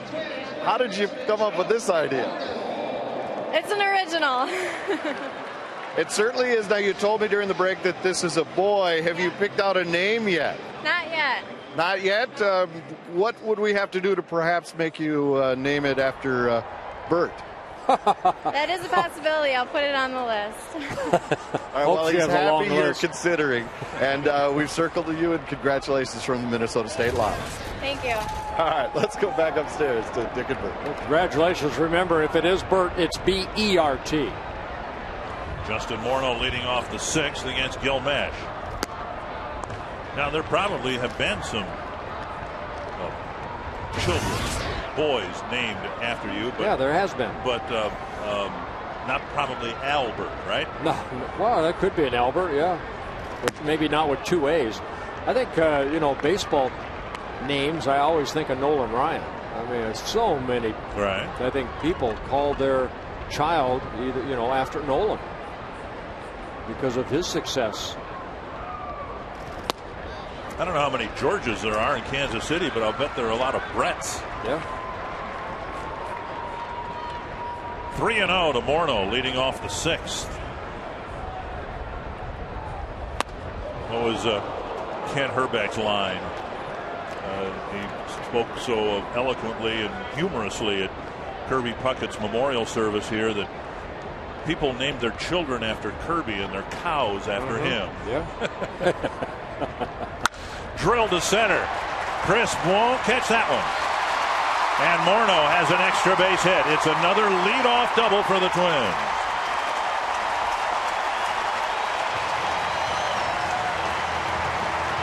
And Morneau has his second hit of the ballgame. Well, the pitch prior to this was an outstanding pitch by Gil Mesh, a high fastball. But this one he didn't get high enough that's where he wanted it. He left it out over the plate.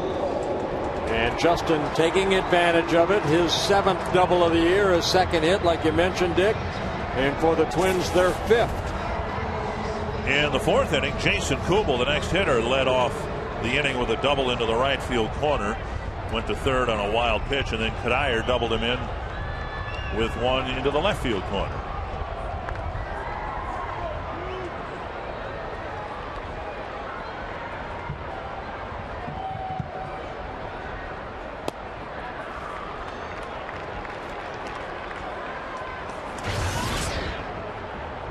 One and 0 to Jason Kubel.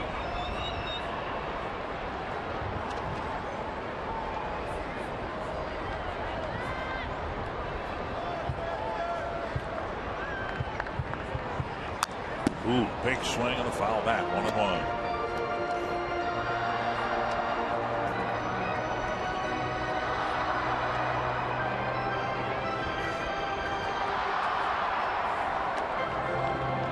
Kubel with his 1-for-2 afternoon has the average over 300.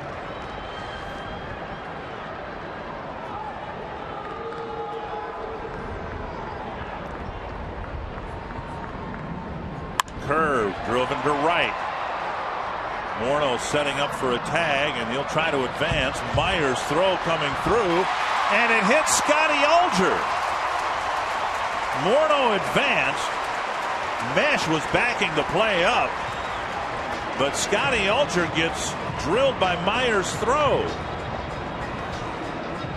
Well, Scotty Alger's got to be in that line right there to tell Justin either to stand up or slide, and that's what he was telling Justin, to get down. Now Meyer kind of double clutches right there, and that allows Justin maybe one extra step to throw low, and Tian trying to grab the ball and tag Justin out at the same time, and the ball getting a piece of Scotty, and the pitcher Gil Mesh was back there anyway, backing up. Infield in for the Royals for Michael Kadire, who's walked and doubled in a run.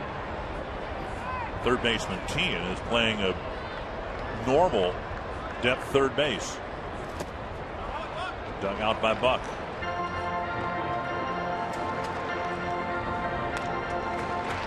Kadire hit a rocket down the left field line, and that might be why Tian's playing as deeply as he is.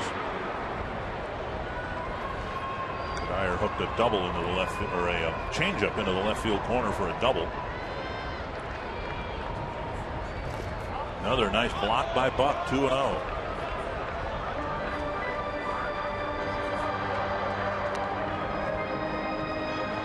Twins have had their leadoff man on 3 times. Span with a walk, he scored in the first. Kubel with a double, he scored in the 4th, and now the challenge is getting Morneau in from third base after his leadoff double. Well, slider for ball 1, curveball for ball 2. Up the middle, a base hit. Morneau scores, and it's 3-0. That looked like a changeup right there. Kadire with his second straight hit picks up his second RBI of the ball game. So a good piece of hitting by Michael Kadire, keeping those hands back again and just driving that ball through the drawn-in infield. Yeah, a little changeup right there. Even though it's off the end of the bat, it's in the right spot. Kadire's swing getting better and better. Here's Busher, 0 for 2.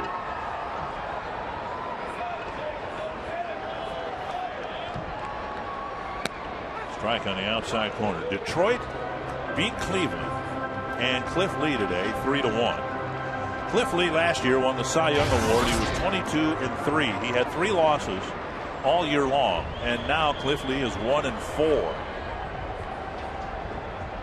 A couple of rough starts early, but he's pitched awfully well as of late and doesn't have much of anything to show for it.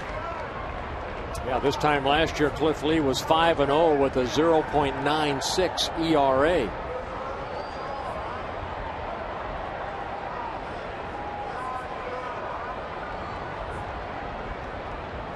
One and one to Busher. Over the Twins dugout, now to play.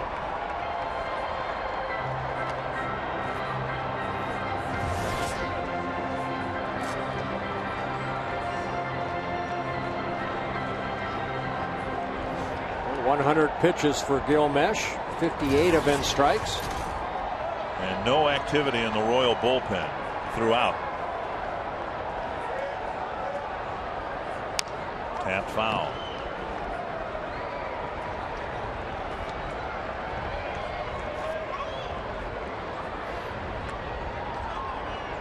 Three times in the 5 completed innings, Mesh has faced just 3 batters.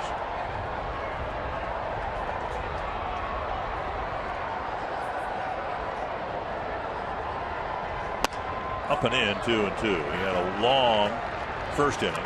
Faced 6 men through 32 pitches. Was greeted by a pair of doubles to start the 4th. And now an early run here in the 6th.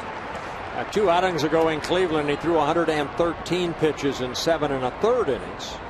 The most pitches he's thrown in a ball game so far this season. And now a full count with Young on deck.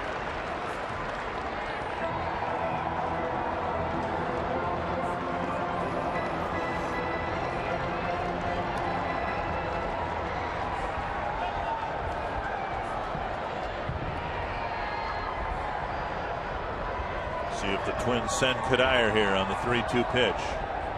There he goes. And Busher strikes out. And Buck, his throw going into center field. Kadire will try for third and reach. So a stolen base for Kadire. And then an error charge to Buck, allowing Kadire to go to third. Busher striking out for the 2nd out of the inning. Yeah, sometimes it's how you grab the ball. Buck right here, you like a 4-seamer to good grip, but this ball almost like a 2-seamer. Look at the movement on that pitch towards second base. Kadire picking up the ball, seeing that it's out in center field, and he advances over to third. Delman Young with a couple of ground balls to the left side. Mesh picking up his 2nd strikeout.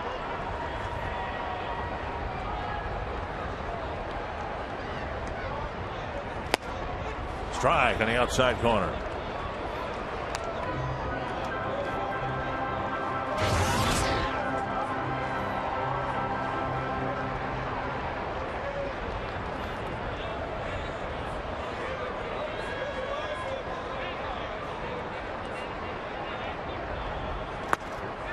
And off the plate, 1-1.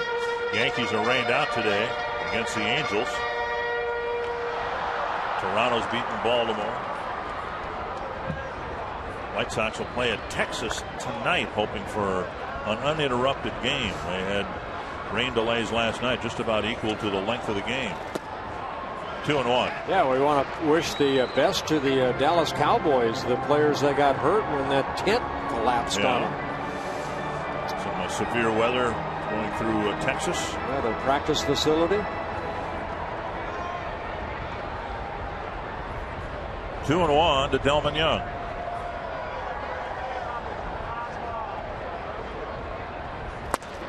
Three and one. Morales on deck. I just find it interesting that the pitch count continues to mount, and there's no activity in the Kansas City bullpen. Yeah. Now the phone's ringing. Yep.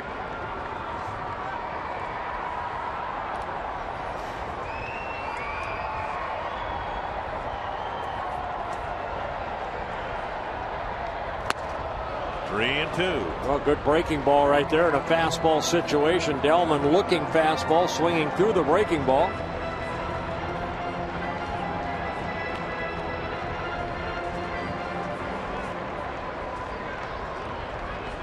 Ignacio Ramirez. Yeah, Ramirez starting to loosen up. 3-2 to Delman Young. And he fouls it back.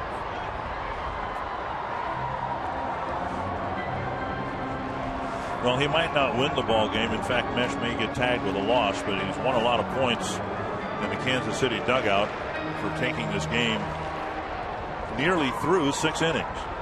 Everybody's bullpen taxed after an 11-inning marathon last night. Up the middle, Young delivers, and it's 4-0. A sharp single getting Kanier in from third. A good 2-out hitting right there by Delman Young. Finally got a pitch he could handle. He fouled off a pretty good pitch on a 3-2 pitch. And right there, that fastball kind of ran right back into the swing of Delman. He picks up his first hit of the ball game, his 12th RBI of the year.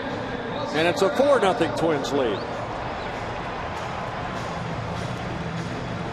And that'll bring up Morales.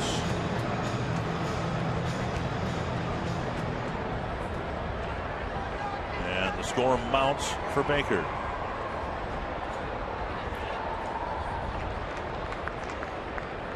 The lead is doubled here in the bottom of the 6th. Morales fouls it to the screen. Now, when you threw your no-hitter, what was the score of the game about this time of the game? Do you remember? Oh boy, I don't. We ended up winning 6-0. I remember that. I believe I had early run support, maybe 3-4 runs somewhere in there. I guess the question would be whether it's good for Baker to have, just in the context of the no-hitter and the bid he's making here, to have a bigger lead, or whether it's better to have it 1-0 or 2-0. When you're a pitcher, when you're a starting pitcher, the game's 0-0. You know, you'd like to say if you've got a 12-0 lead, it's still 0-0. That's your goal to go out there, is keep putting zeros on the board. Called strike, 1-2. You know, back in the mind, hey, I have a comfortable lead, but I mean, Baker right now, he knows, he has not given up any hits. I started to notice right around the 5th inning when I looked at the scoreboard and the Angels had not gotten a hit, and I said, whoa, they haven't given up any hits. Foul back, 1-2.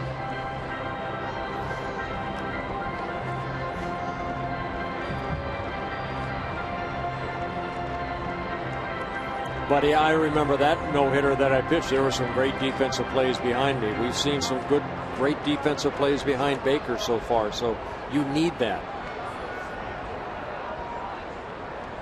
Another 1-2 coming from Mesh to Morales. And he got him. Buck will have to make a throw. And he does, to retire Morales and end the inning. But the Twins have doubled their lead as we head to the 7th.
No runs, no hits for the Royals. A couple of errors. 4-7-0 for the Twins. Scott Baker, who a couple of years ago nearly threw a perfect game, has pitched no-hit ball through 6 innings here this afternoon. Well, some good defensive plays behind him, some good timely hitting. Michael Kadire, a couple RBIs. And again, Baker knows exactly where he's at and that he has not given up a hit. Bloomquist, Tian, and Guillen to face Baker here in the 7th. How many times have you taken a no-hitter into the 7th inning before you finally completed one? Numerous times. But you know, Baker's retired 14 straight since the leadoff walk in the 2nd. Ball 1. Bloomquist hit a line drive to Denard Span his last time up. He struck out looking in the 1st. Down the middle, a strike. Well, Baker's fallen behind of 14 of the 20 batters he's faced, but he has had only one 3-ball count. Liner into right center field, a base hit. So Bloomquist with the first hit for the Royals. And the fans here react to Baker's great start with 6 no-hit innings. Very nice. Again, the fans here in Minnesota, they know their baseball. They know what Scott Baker was able to do. Here's a guy that was 0-3 in ERA at 9.8 coming into his 4th start. He's found it. He's found it. And hopefully he can, now that hit's over with, now get the shutout. Tian is 0 for 2.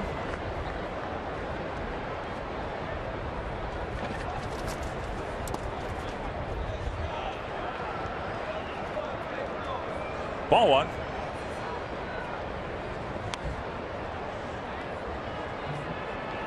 I think the most important part of this is not only, the no-hitter for 6 innings for Scott Baker, it's the 6 now plus innings. If he can get through this inning, what a relief for that bullpen. Kevin Slowey can finally get up and just throw on the side without have to worry about coming into a ball game. That's hooked foul. He just stuck the bat out and hit it sharply to center. Yeah, watch this breaking ball, though. It just kind of stayed on the same plane. So good hitting by Bloomquist. He didn't try to pull it. He just went right with it.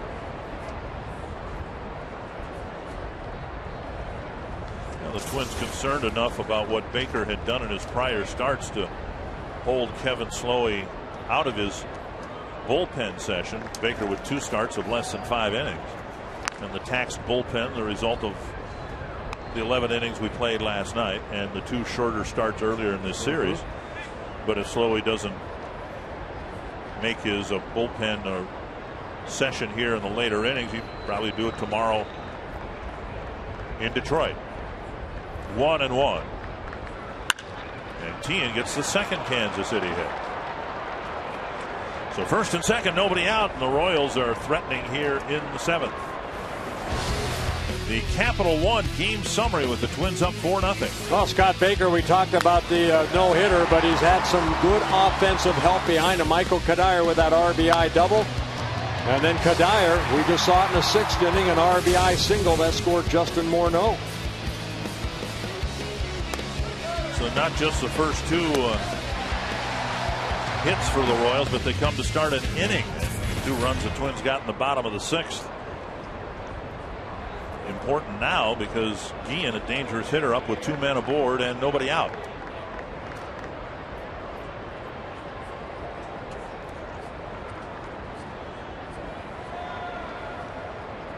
Well, once Baker gave up that hit, now it's get back into that focus. You think about it. Now get a ground ball, get a double play ball, get out of this inning. He has gotten 1 ground ball out. That was off the bat of Crisp in the 3rd. Everything has been hit in the air or the 4 strikeouts. Yeah, Baker's a lot like Kevin Slowey. He's not Nick Blackburn that'll get a lot of ground ball outs. His fastball's pretty straight. He'll pitch up in the strike zone, get more fly ball outs than ground ball outs.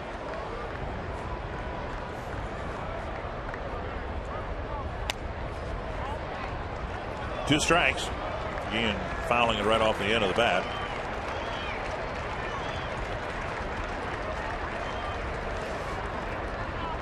There's a 13 fly ball outs, only 1 ground ball. Go with his 4 strikeouts. 5 fly ball outs caught in foul territory. 2 strikes to Jose Guillen. Hit hard to center field. Span chasing it. He won't get there. It's a 3-run homer and a 4-3 Twins lead. Well, he got a fastball up, and Guillen did not miss it. His 3rd home run of the year. And how quick this game can change. Bloomquist with the base hit. Tian follows with a base hit. And Baker leaving a fastball up. And Guillen taking it to right center for a 3-run home run.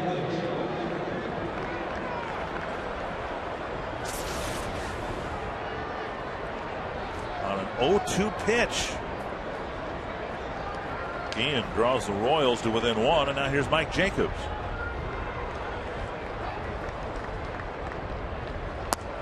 Up high, ball 1. Rick Anderson on the phone.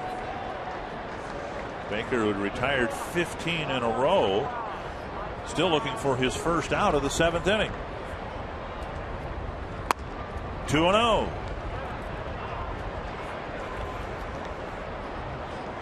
And Rick Anderson, after making his phone call, now will come out and talk to Baker. Yeah, get him refocused. Luis Ayala starting to warm up.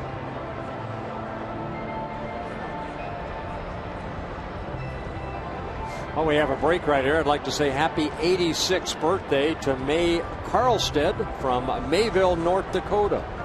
Happy 86 to you, May.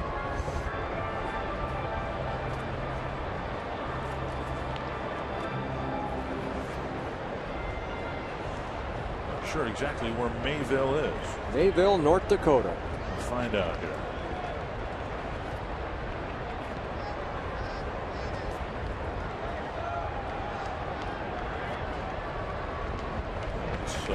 Right up there by Buxton, just south of Grand Forks. Big swing and a miss, 2-1.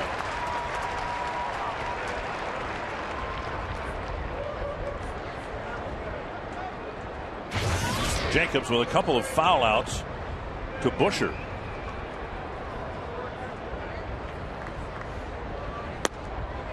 Just off the plate, and it's 3-1. I remember one time growing up in Southern California, Dick, I had listened to an interview with Vin Scully and Sandy Koufax. And Koufax, of course, I believe he had 4 no-hitters. Yep. And Vin Scully was talking to him about his approach going into the ballgame. And he said, you know, Vince, he says, I always thought, every time I went out there, I thought no-hitter. And then he says, when I gave up that first hit, then I thought shutout. And when I gave up the first run, then I thought win. And that's exactly what Scott Baker needs to do here. He gave up the hit. He gave up the home run. Now he has to try to get the win. That's the most important thing. And I'm sure that's what Rick Anderson was out there to talk to him about. Settle him down. Hey, it's behind you now. You can't bring that back. Now get out of this inning. Baker at 97 pitches. Another 3-2 coming to Jacobs. And another foul ball.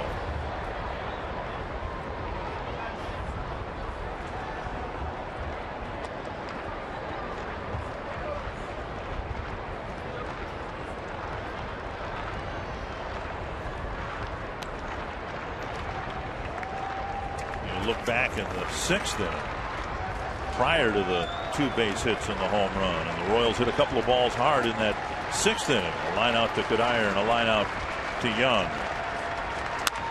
Out of short center field. And that'll drop for a hit. A base hit for Jacobs, and the tying run is on.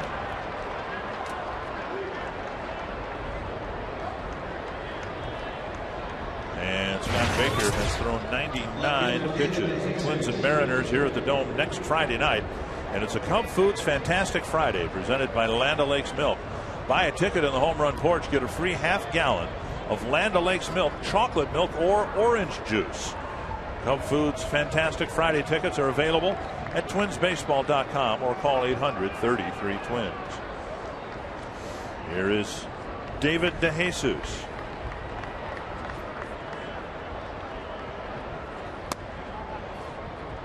Ball one. Yeah, Baker needs something good to happen right here. 4 straight hits for the Royals here to lead off the 7th inning. Looks like a pretty good pitch.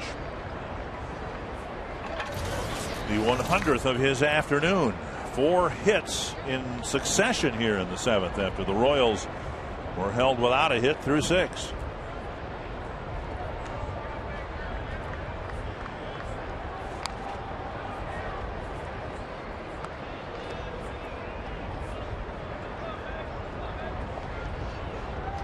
Dave Owen, the third base coach, going through some signs.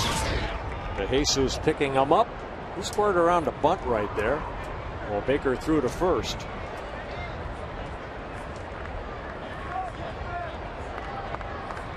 Jacobs not much of a base stealer, just 5 in his career.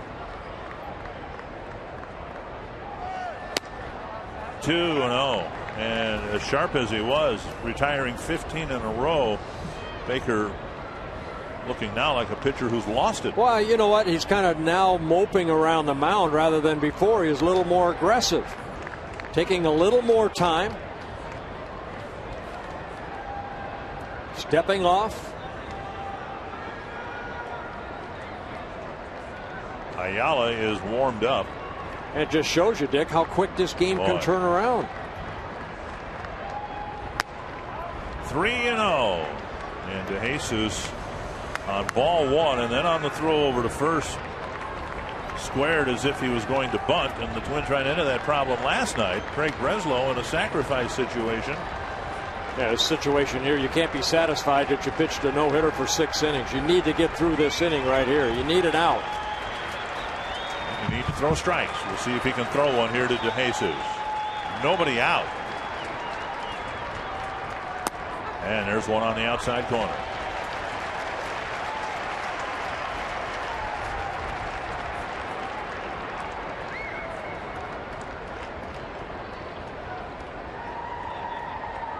Busher still playing in front of the bag at third.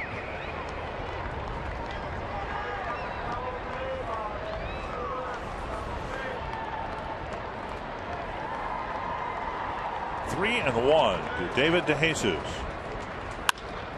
And another base hit. 5 hits in a row. And the tying runs at second and still nobody out. Well, he fell behind an account, had to come in with a strike, and DeJesus fought it off, and Ron Gardenhire is going to come out and make a pitching change. Luis Ayala will try to put an end to the 7th inning.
7th. 104 pitches thrown by Baker, 69 strikes. He faced 24 batters, able to get strike one on only 8 of the 24. But he had that no-hitter, and then he just kind of lost it here in the 7th inning.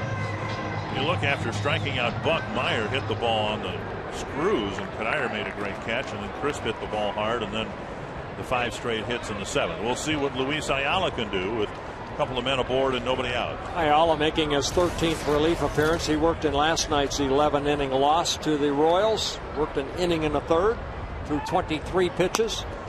And he delivers ball 1. Ayala with that good sinker. Hopefully we get a ground ball right here.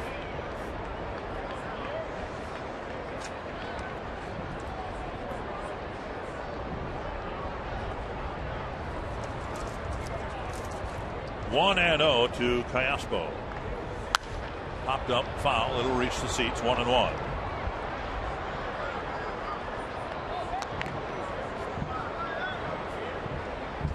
Callaspo with a couple of outfield flies.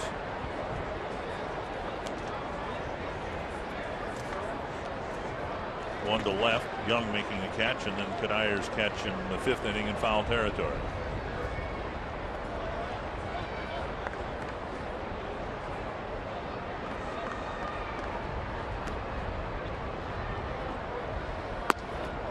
Two and 1. Ayala with a troubling statistic, being brought in so often at the beginning or in the middle of an inning, as is the case here. First batters have hit him very well. They're 5 for 10. And the Twins really need him to bear down and get Callaspo in this situation. And he misses. 3 and 1.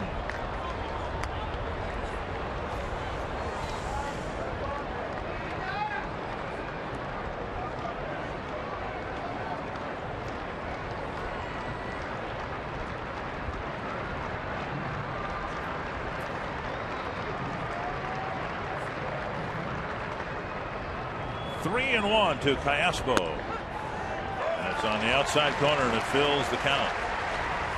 Jacobs didn't run particularly well at second. DeJesus runs well at first. Seemed unlikely that the Royals would start the runners here, I would think. But we'll see. I don't think they will right here.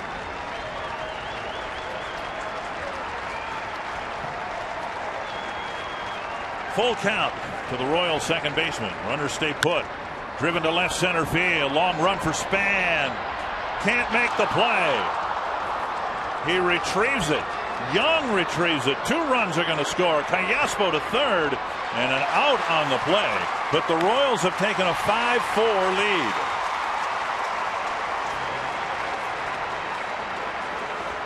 That ball kept slicing away from Denard Span. Great effort by Denard Span. He kept going and going. That ball kept, like you said, slicing away. Callaspo hitting this ball. He'll end up getting a 2-run double. But Span getting back up and getting that ball back to the relay man, and that being Nick Punto. And a good throw by Punto over to Busher to get the first out at third base. I think it'll be Delman Young who will get the assist. Was it Delman Young that picked it up? I think it was Young who retrieved the ball, right. So 5 runs, and no batter has been retired yet in the 7th inning. 2 strikes to Buck.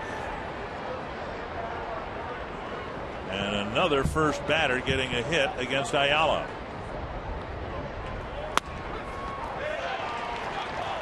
And 1 and 2 the count now to John Buck.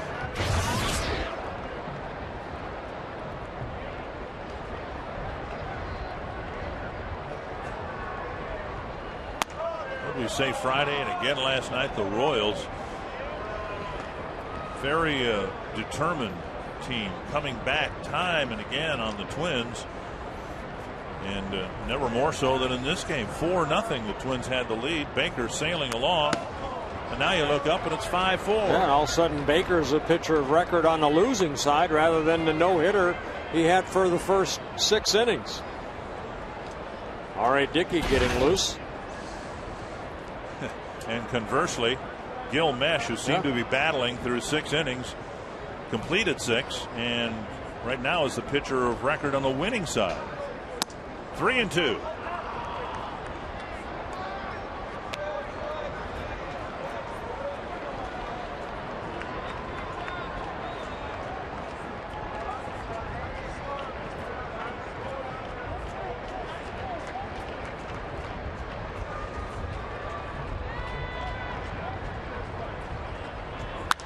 Popped up, short right field. And Kadire with the catch, and the batter's retired after 6 straight hits, 2 away.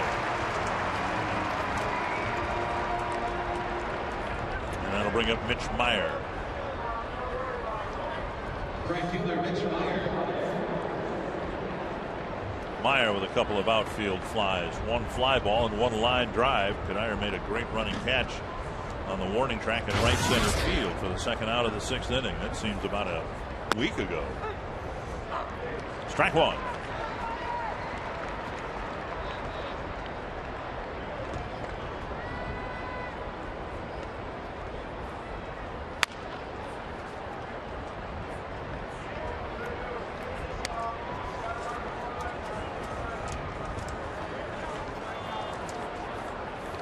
Twins will open up the road trip tomorrow in Detroit with Francisco Liriano going for Minnesota, Edwin Jackson for the Tigers.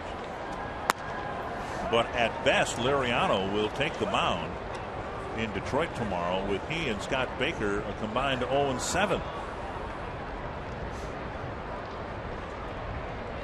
And unless the Twins can turn this game back around, it'll be 0-8. To left field, hit toward Delman Young. And he makes the catch. So Ayala comes in, a couple of inherited runners score, and all 5 Royals score in the inning.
Front 5-4. Sorry, I'm a little late. I was washing my hands for the 15th time today. We have to wash our hands now a lot, don't we? Oh, you do? Yes.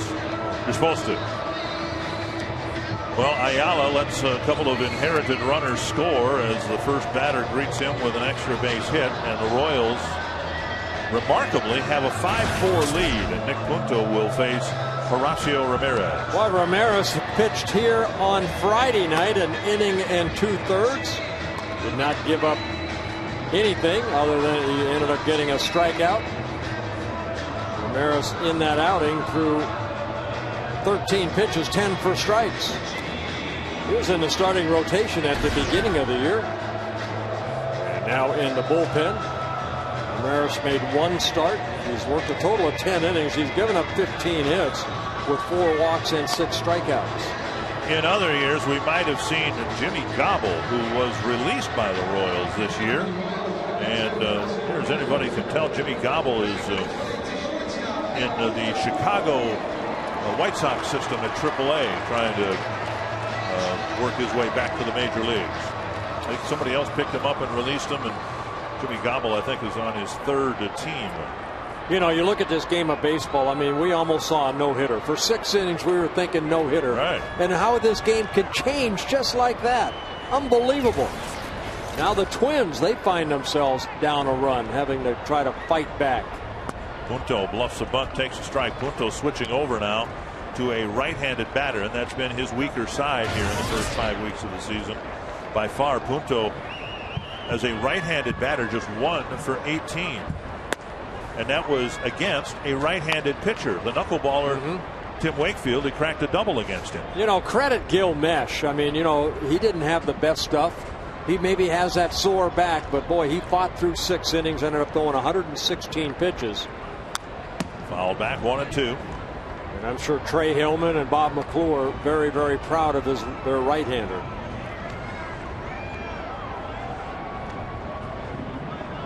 Again, Punto's only hit from this side of the plate came when he decided to hit from his natural side against Tim Wakefield.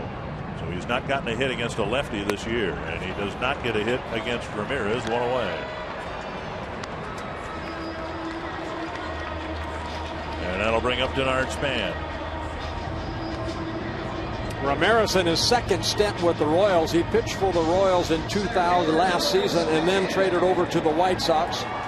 And then signed again as a free agent by the Royals over the winter.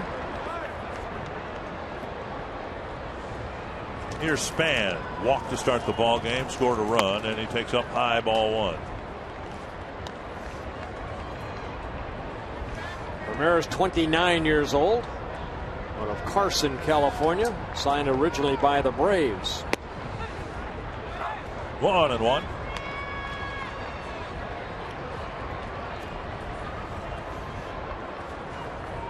Span continues to do well against left-handed pitching, hitting just under 400 against lefties.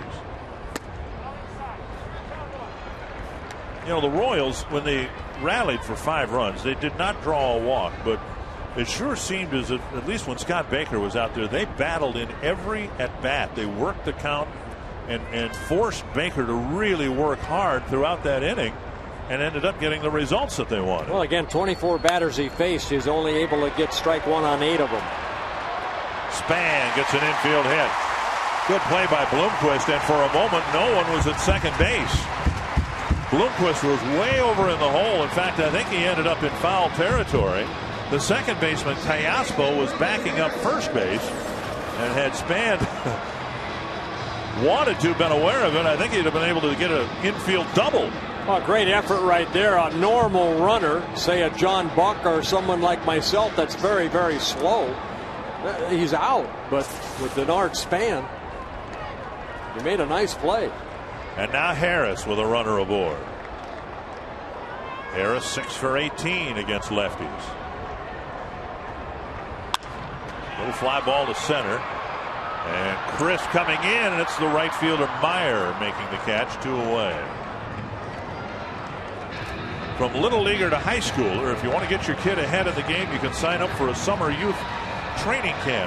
Quality major league instruction at a reasonable price. The first camps are coming up in June in the Twin Cities and Fargo. You can visit twinsbaseball.com and click on the community button to get all the information.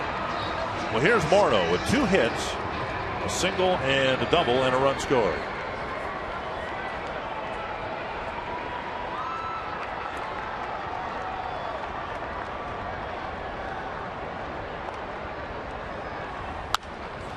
Big swing and a foul.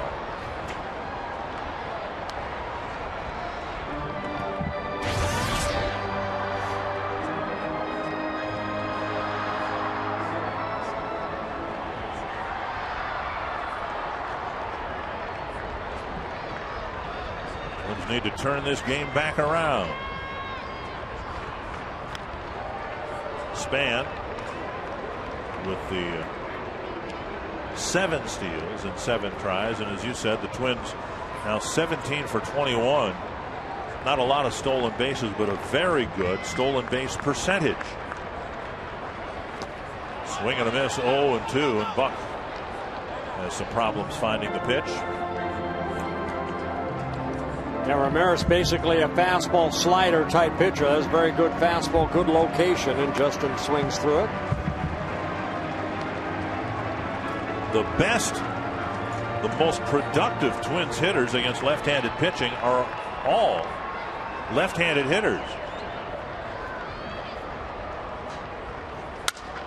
Busted bat, short left field, and that'll die in front of the left fielder DeJesus. Span to third, and Morneau goes to second. A terrible decision by DeJesus as he just flung the ball toward the infield. And Morneau might get credit for a double. Well, DeJesus right there, he flips it in. You have to flip that ball to second base. For some reason, right off the end of the bat, that's that slider. DeJesus comes in, gets it on that first hop, and then throws it toward third base. And Justin alertly, credit him, good base running right there by Justin, advancing to second. And now Kubel with 2 men, not 1 man, but 2 men in scoring position, and they do give Morneau a double, his second double of the ball game. Popped up down the left field line. And back in the seats. In reality, should have been probably a single and going to second on the throw, but there's no chance Morneau was going to get a double on that if not for the poor decision by DeJesus.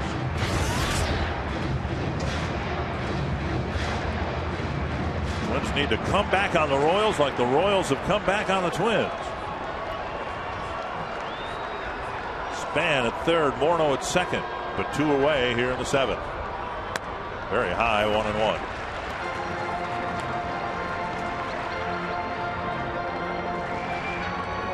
Kubel just a .222 hitter against lefties.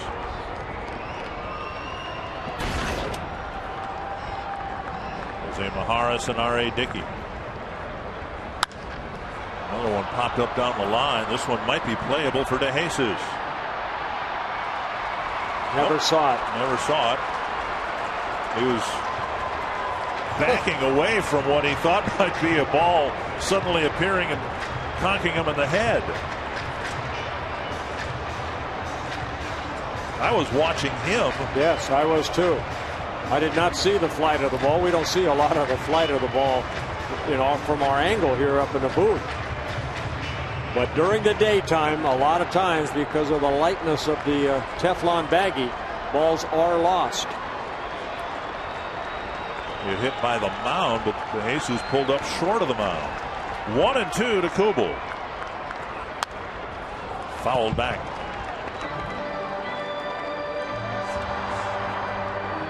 Kubel with 4 hits in 18 at-bats against lefties and just 1 extra base hit and a couple of runs batted in.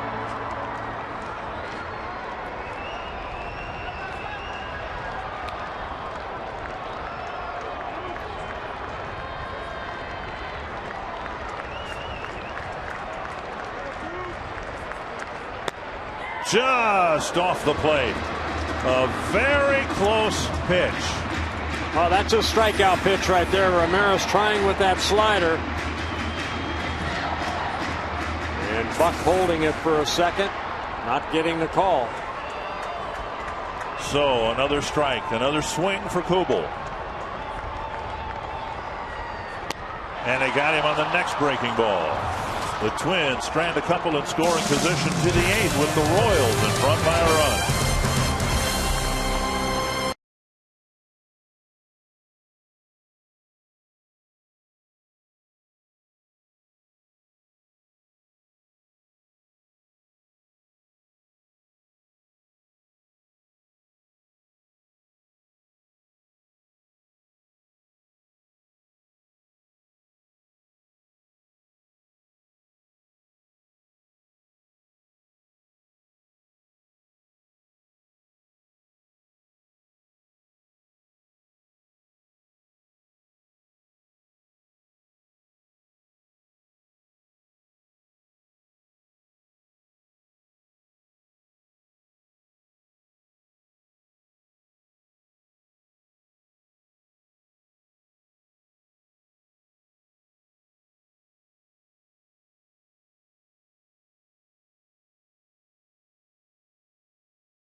Now, Dick, I think we have to wish Jim Pellinger, our stage manager, good luck. He's playing tonight over at Wishes and More.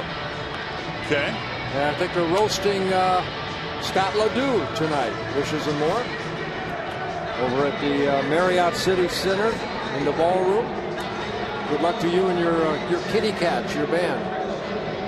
Scott Ledoux, one of the great characters in the sports community here, dealing with Lou Gehrig's disease, and we wish Scott the very best. We sure do. Saw him here at the ballpark opening homestand, and one of my favorite people to be around.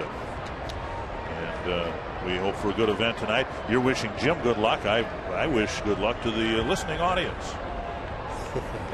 Ooh. Here's R.A. Dickey starting an inning, which must be a relief for him. 3 times this year he's come in to a ball game, last night's game included. He's come into the ball game with the bases loaded. That's to center, and it'll carry out towards Span, who makes the catch. Well, the results haven't been very good for Dickey. With the 9 inherited runners, 7 of them have scored. In fact, that's been an issue for Dickey, and it's not his fault. He's just been brought into the middle of innings too many times. He's had 12 inherited runners, and 10 of them have scored. Oh, Dickey making his 8th appearance of the year in last night's ball game. 19 pitches, 11 strikes.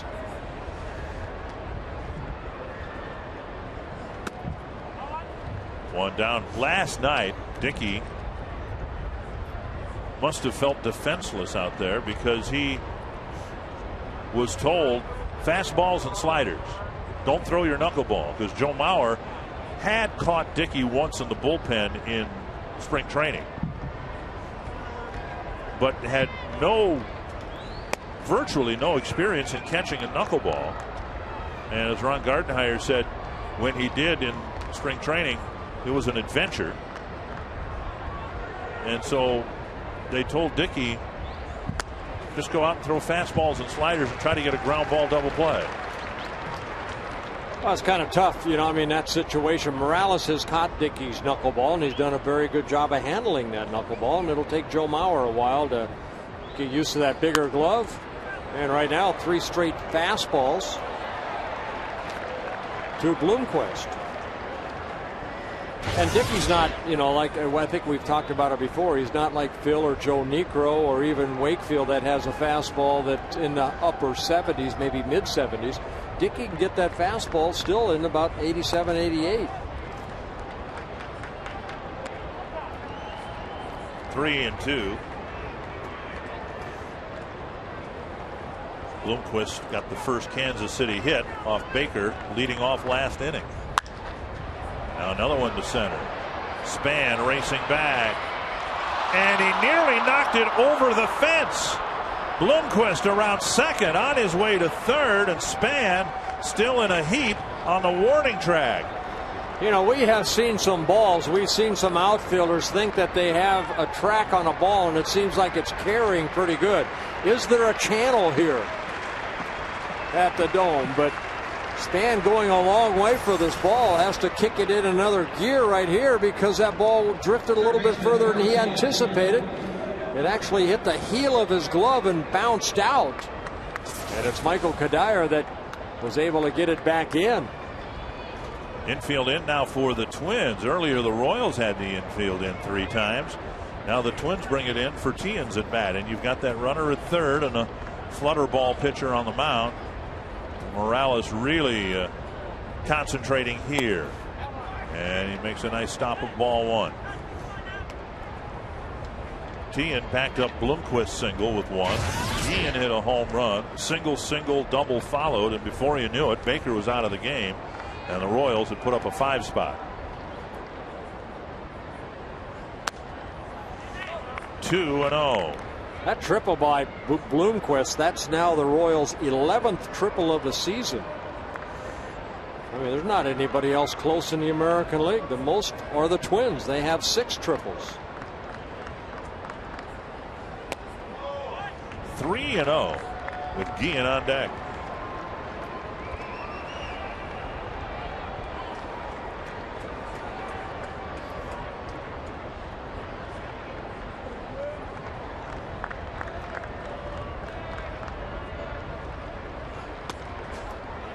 And Tien draws a walk.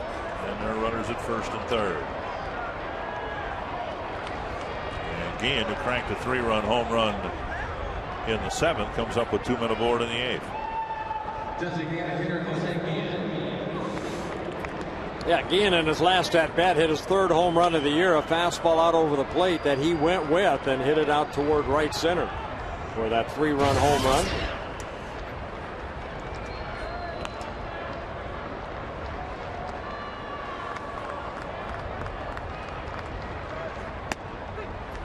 Over for a strike.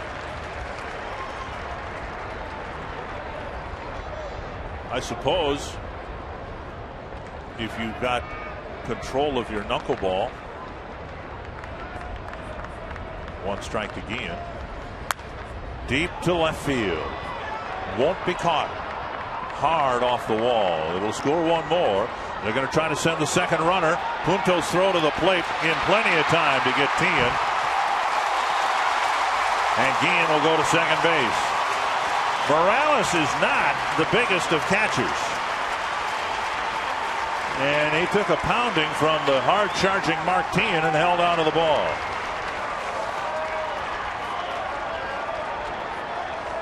Well, it looked like a pitch that was down and in, and Guillen just dropped the barrel of the bat down that left field line. Dave Owen, the third base coach, not only sending in Bloomquist, but also Mark Tien. Good throw by Nick Punto. And Tien just trying to run over Morales. Morales able to hold on to the ball. Well, 1 run does score, and Guillen at second base. Hit it long way, very foul off the bat of Jacobs. 6 unanswered runs for the Royals.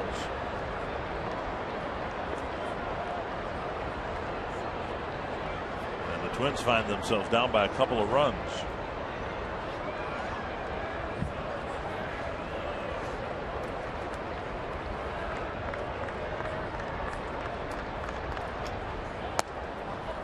One and one.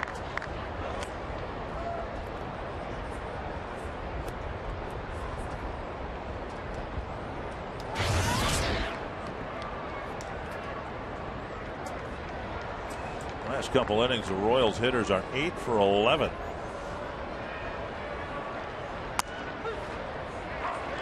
And a called strike, 1 and 2. I was going to say, you know, you've heard of a get me over fastball and a get me over curve. Is there such a thing as a get me over knuckleball? Seeing you right warming up.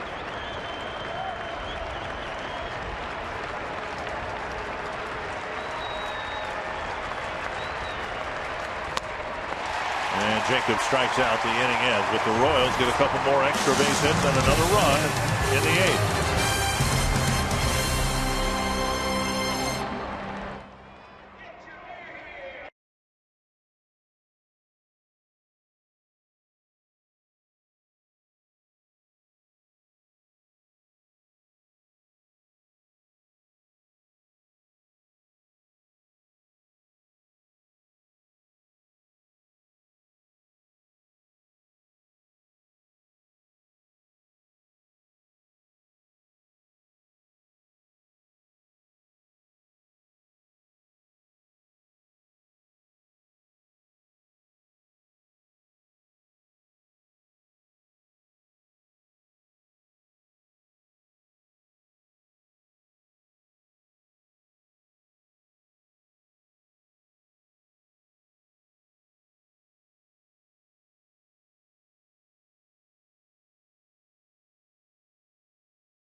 Royals have done it all series long. Come back at the Twins, who led most of the way, and Royals now threatening to take this series 2-1. Let the Twins make your kid's birthday party a day to remember.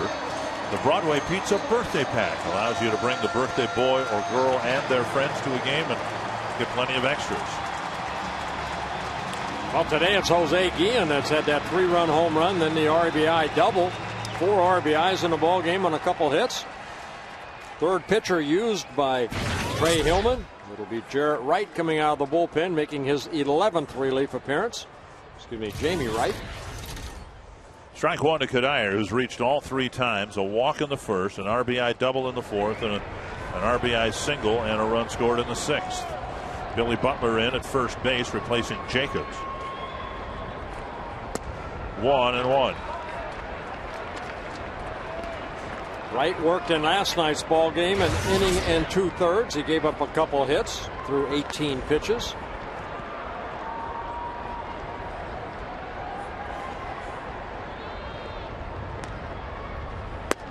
Down the middle with a fastball.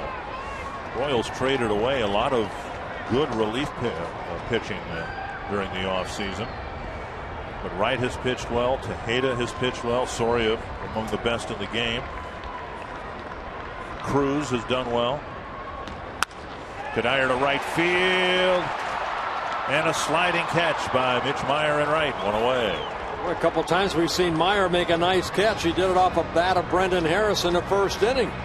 Made a nice catch down the right field line. And right here comes sliding in and makes a nice running catch off the bat of Michael Kadire. Here's Busher. Twins have taken 1 walk today. That came early. Kadire drew the walk in the first inning. Fouled away, a strike.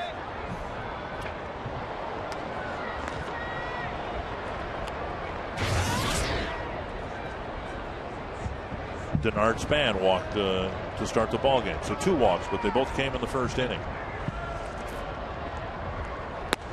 Wide of the plate, 1-1. Yeah, again, I think you have to credit Gil Mesh. I mean, he hung in there. You know, maybe he's not feeling the best, but again, he gave him 6 very good innings and waited for his offense to wake up. And boy, did they ever in the 7th inning off of Baker. Fouled back by Busher, 1-2.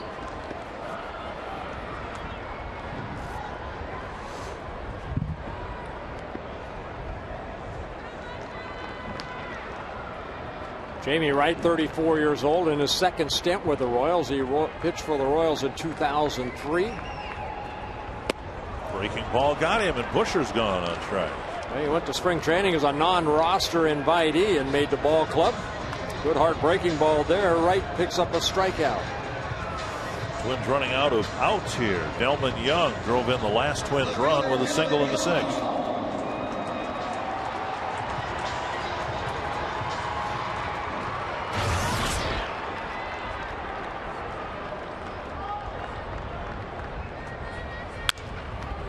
Foul and out of play. Young trying to keep the inning alive. Situation here where the Twins would love to see Young take one deep and cut the lead in half. Did you catch that? Barehanded. Wow.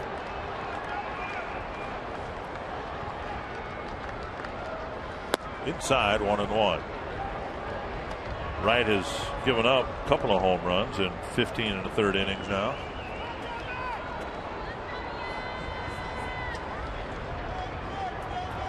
Just under 32,000 paid this afternoon, 31,845, many of whom camped out to get the Puckett figurines.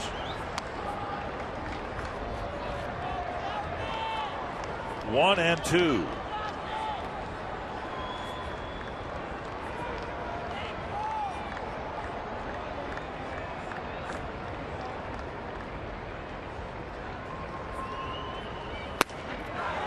Just reared back and struck him out with a fastball. 3 up, 3 down. The Twins go quickly in the 8th.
reset. That's exactly what the Royals did. They reset this game on the Twins. Well, I thought we were going to see maybe baseball history, repeat itself. A no-hitter for Scott Baker, 6 no-hit innings, and then the 7th inning where Baker just lost it. And the Royals just took advantage of some pitches up in the strike zone. And they scored 5 runs on 6 straight hits. DeJesus will lead off the 9th against R.A. Dickey. Maybe that was that get-over knuckleball that we talked about. The Royals without a hit for 6 innings, just 1 base runner, and then suddenly an eruption. Fouled away.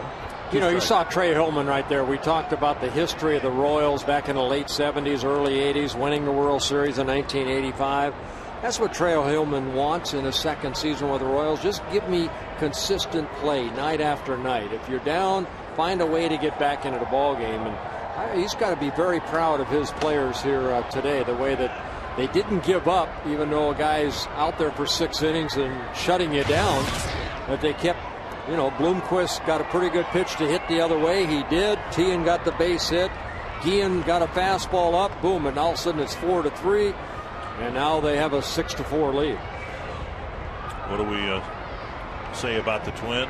They play all 9 innings. Yep. Well, that's what the Royals have done here. And really, not to malign other Royals teams, but it's really been impressive here in this series. How time and again they've come back. After the Twins score, they come back and score a run or 2 right away, and they were held off the board for 6 innings here today, but then had put up the 5-run inning. Sharp ground ball picked up by Morneau, and Dickey beats DeJesus 1 away. But that's been the pattern all series long. The Royals coming back and scoring runs. Scrap away, scrap away. That's the type of ball club you want to have. Soria pitched an inning and 2/3 last night, but he only threw 19 pitches, so he is available and in fact probably will pitch to the Twins in the 9th. Here is Callaspo. Callaspo has 4 doubles in this series and none more damaging than the one he got in the 7th inning off Luis Ayala. Yeah, Denard Span almost made a great catch, but that ball just kept slicing away from him. Ended up being a 2-run double for Callaspo.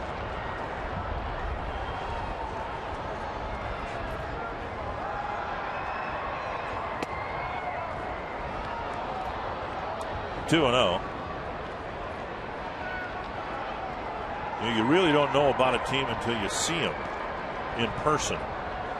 And we had heard about the Royals and a different attitude, if you will. Callaspo drawing a walk. But we've seen the White Sox. We'll see the Tigers. We've seen the Indians. So we'll go to Detroit for a couple of games and get our first look at Jim Leland's team. But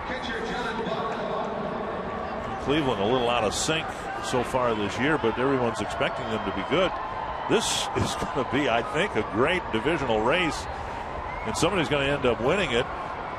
And it could be any of the 5 teams. Yeah, I don't see anybody running away with it. It really surprised me throughout the summer. You know what I've said to people, to me, the Twins have less that has to go right for them to win it. Because they've got, the good young starting pitching and a great closer and a lineup that should be more productive now that Joe Mauer is back.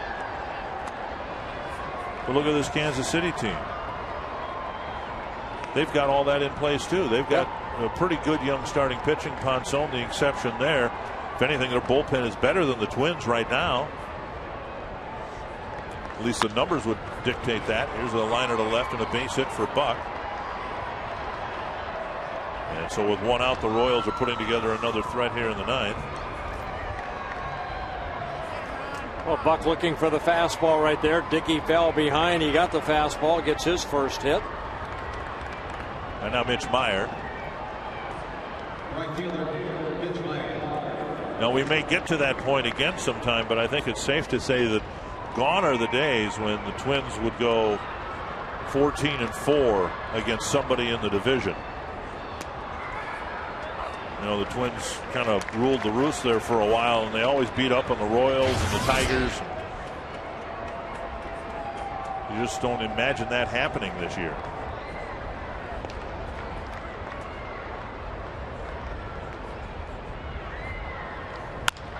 Chop to the right side, and that'll bleed through. Coyaspo around third. He'll be held. Kadayer's arm has gained a reputation. So now the Royals have reloaded the bases here in the ninth against R.A. Dickey.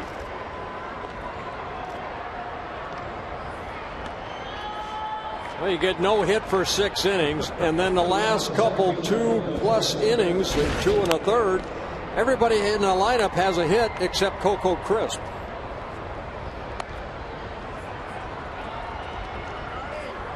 And that's who Dickey will face here with bases loaded and 1 out. Dickey's gone through the batting order a complete turn, 9 plate appearances. He's only retired 3 batters.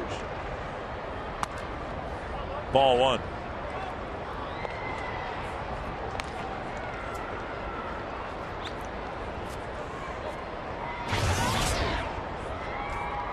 We get the stat every day, and the team records are listed on the front page. That's hit well to right field. Kadayer has to retreat, making the catch. Lead runner will tag. In fact, so will the runner from second base. Another run for the Royals, and they lead by 3. Yeah, sacrifice fly right there by Coco Crisp. He picks up his 10th RBI.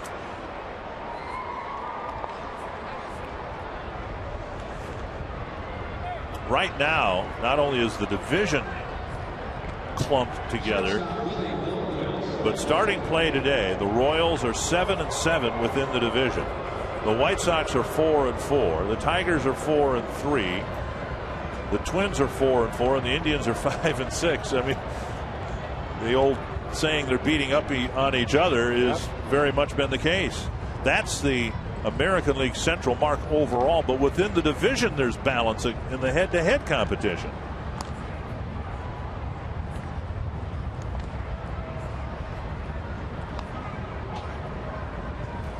Now, since the 7th inning, the Royals are 10 for 16 with a couple walks. Yikes. Here's Bloomquist and another throw to first.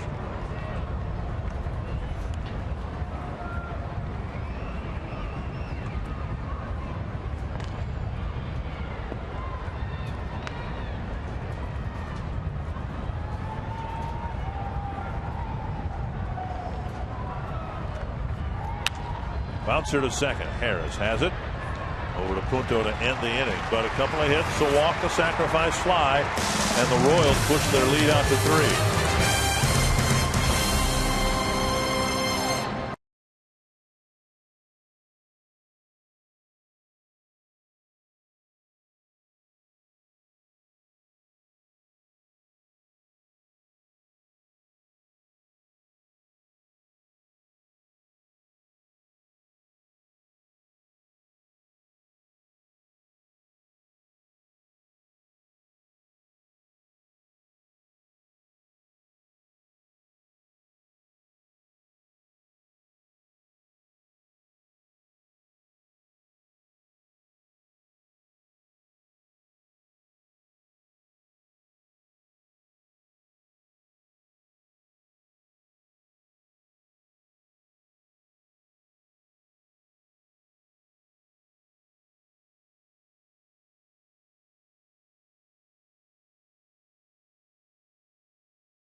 Right there.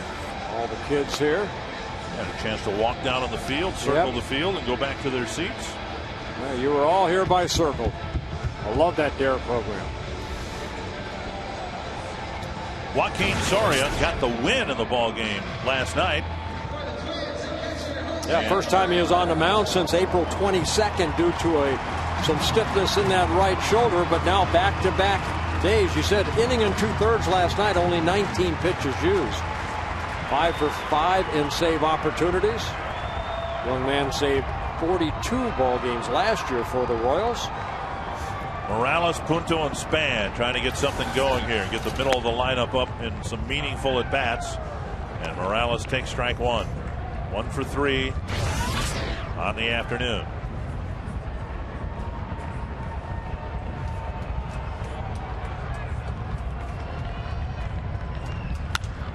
It's down the left field line, chased by DeJesus. 2 strikes.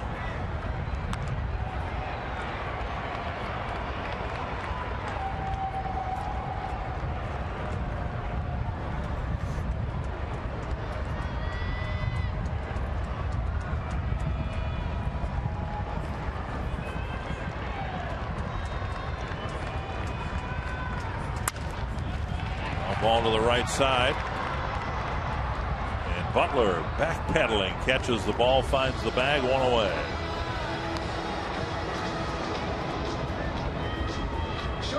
So Caspo throws out Morales, and that'll bring up Nick Punto.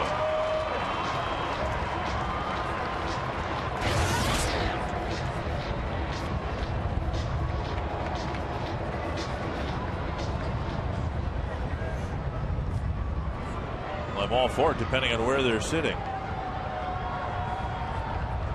If they're in foul territory, it's no big deal. We need Punto to get on base. Strike one on the outside corner. Soria, excellent control. Last year, only 19 walks in 67 1/3 innings with 66 strikeouts. ERA last year 1.6.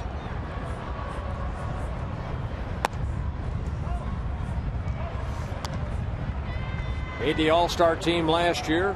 This is his 3rd season with the Royals. Young man that came originally signed by the Dodgers, went through the Tommy John surgery back in 2003.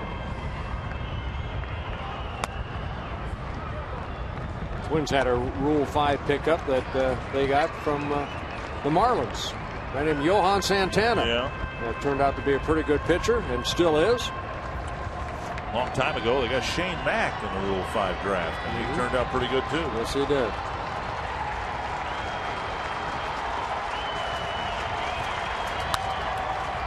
After today's game, the Twins won't see the Royals until they go to Kansas City and see the new Kauffman Stadium at the end of June.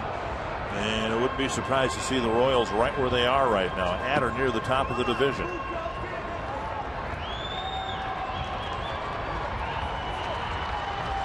Two and 2 to Punto.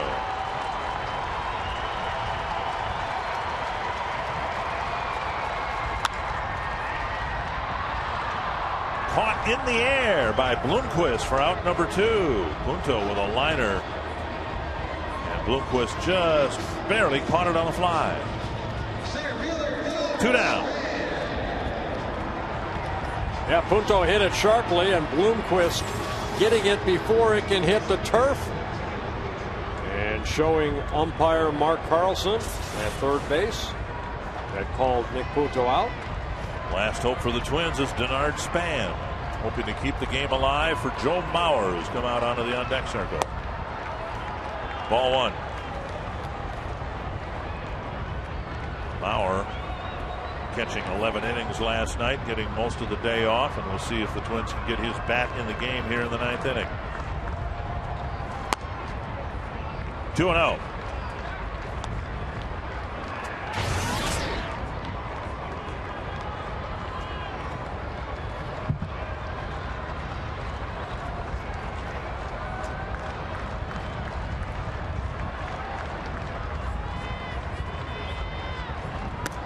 Three and 1.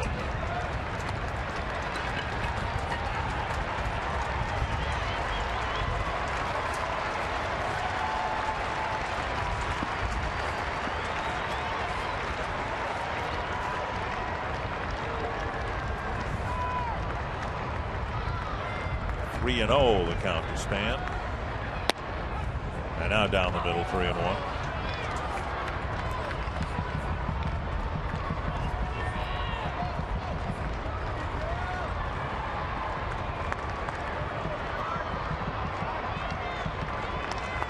Soria trying to pin it down for the Royals and get them a series win here in Minnesota. Now 3-2, Span taking all the way. Twins are down to their last strike.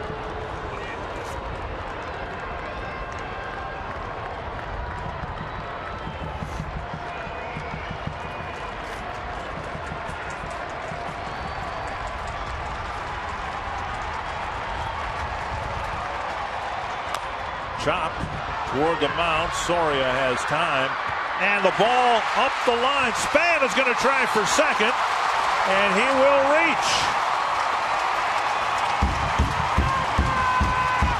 A good throw ends the game. But Span keeps the game alive. And Mauer will have a shot. Well, that speed right there. Soria just hurrying his throw and throwing it into the runner, Denard Span. Butler trying to get that glove in there. And trying to get it. It got a piece of the glove, it looked like, and got through. And Span scoots over to second. An error charge to Soria, sending Span beyond first to second. Now Mauer's job is to get Morneau to the plate, representing the tying run. Mauer jumping back into the active roster in grand style, 6 for 9. He got a base hit in the 11th inning last night against Soria. Line drive to left center field. Third Royal error. Very high, ball one.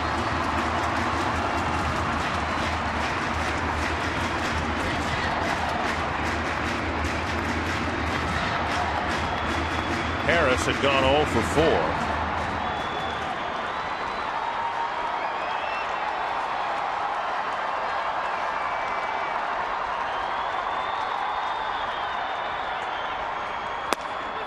One and one.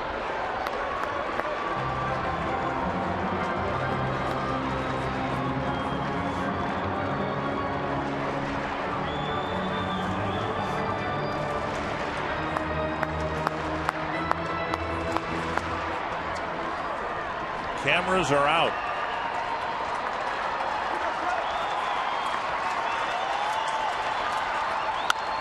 Another hit for Mauer. Span will score, and Joe Mauer is 7 for 10.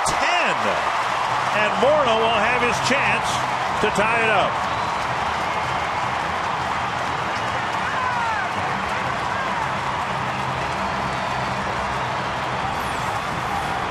Alexi Casilla will pitch run for Joe Mauer, but Joe Mauer, unbelievable. Inside out swing, picks up an RBI.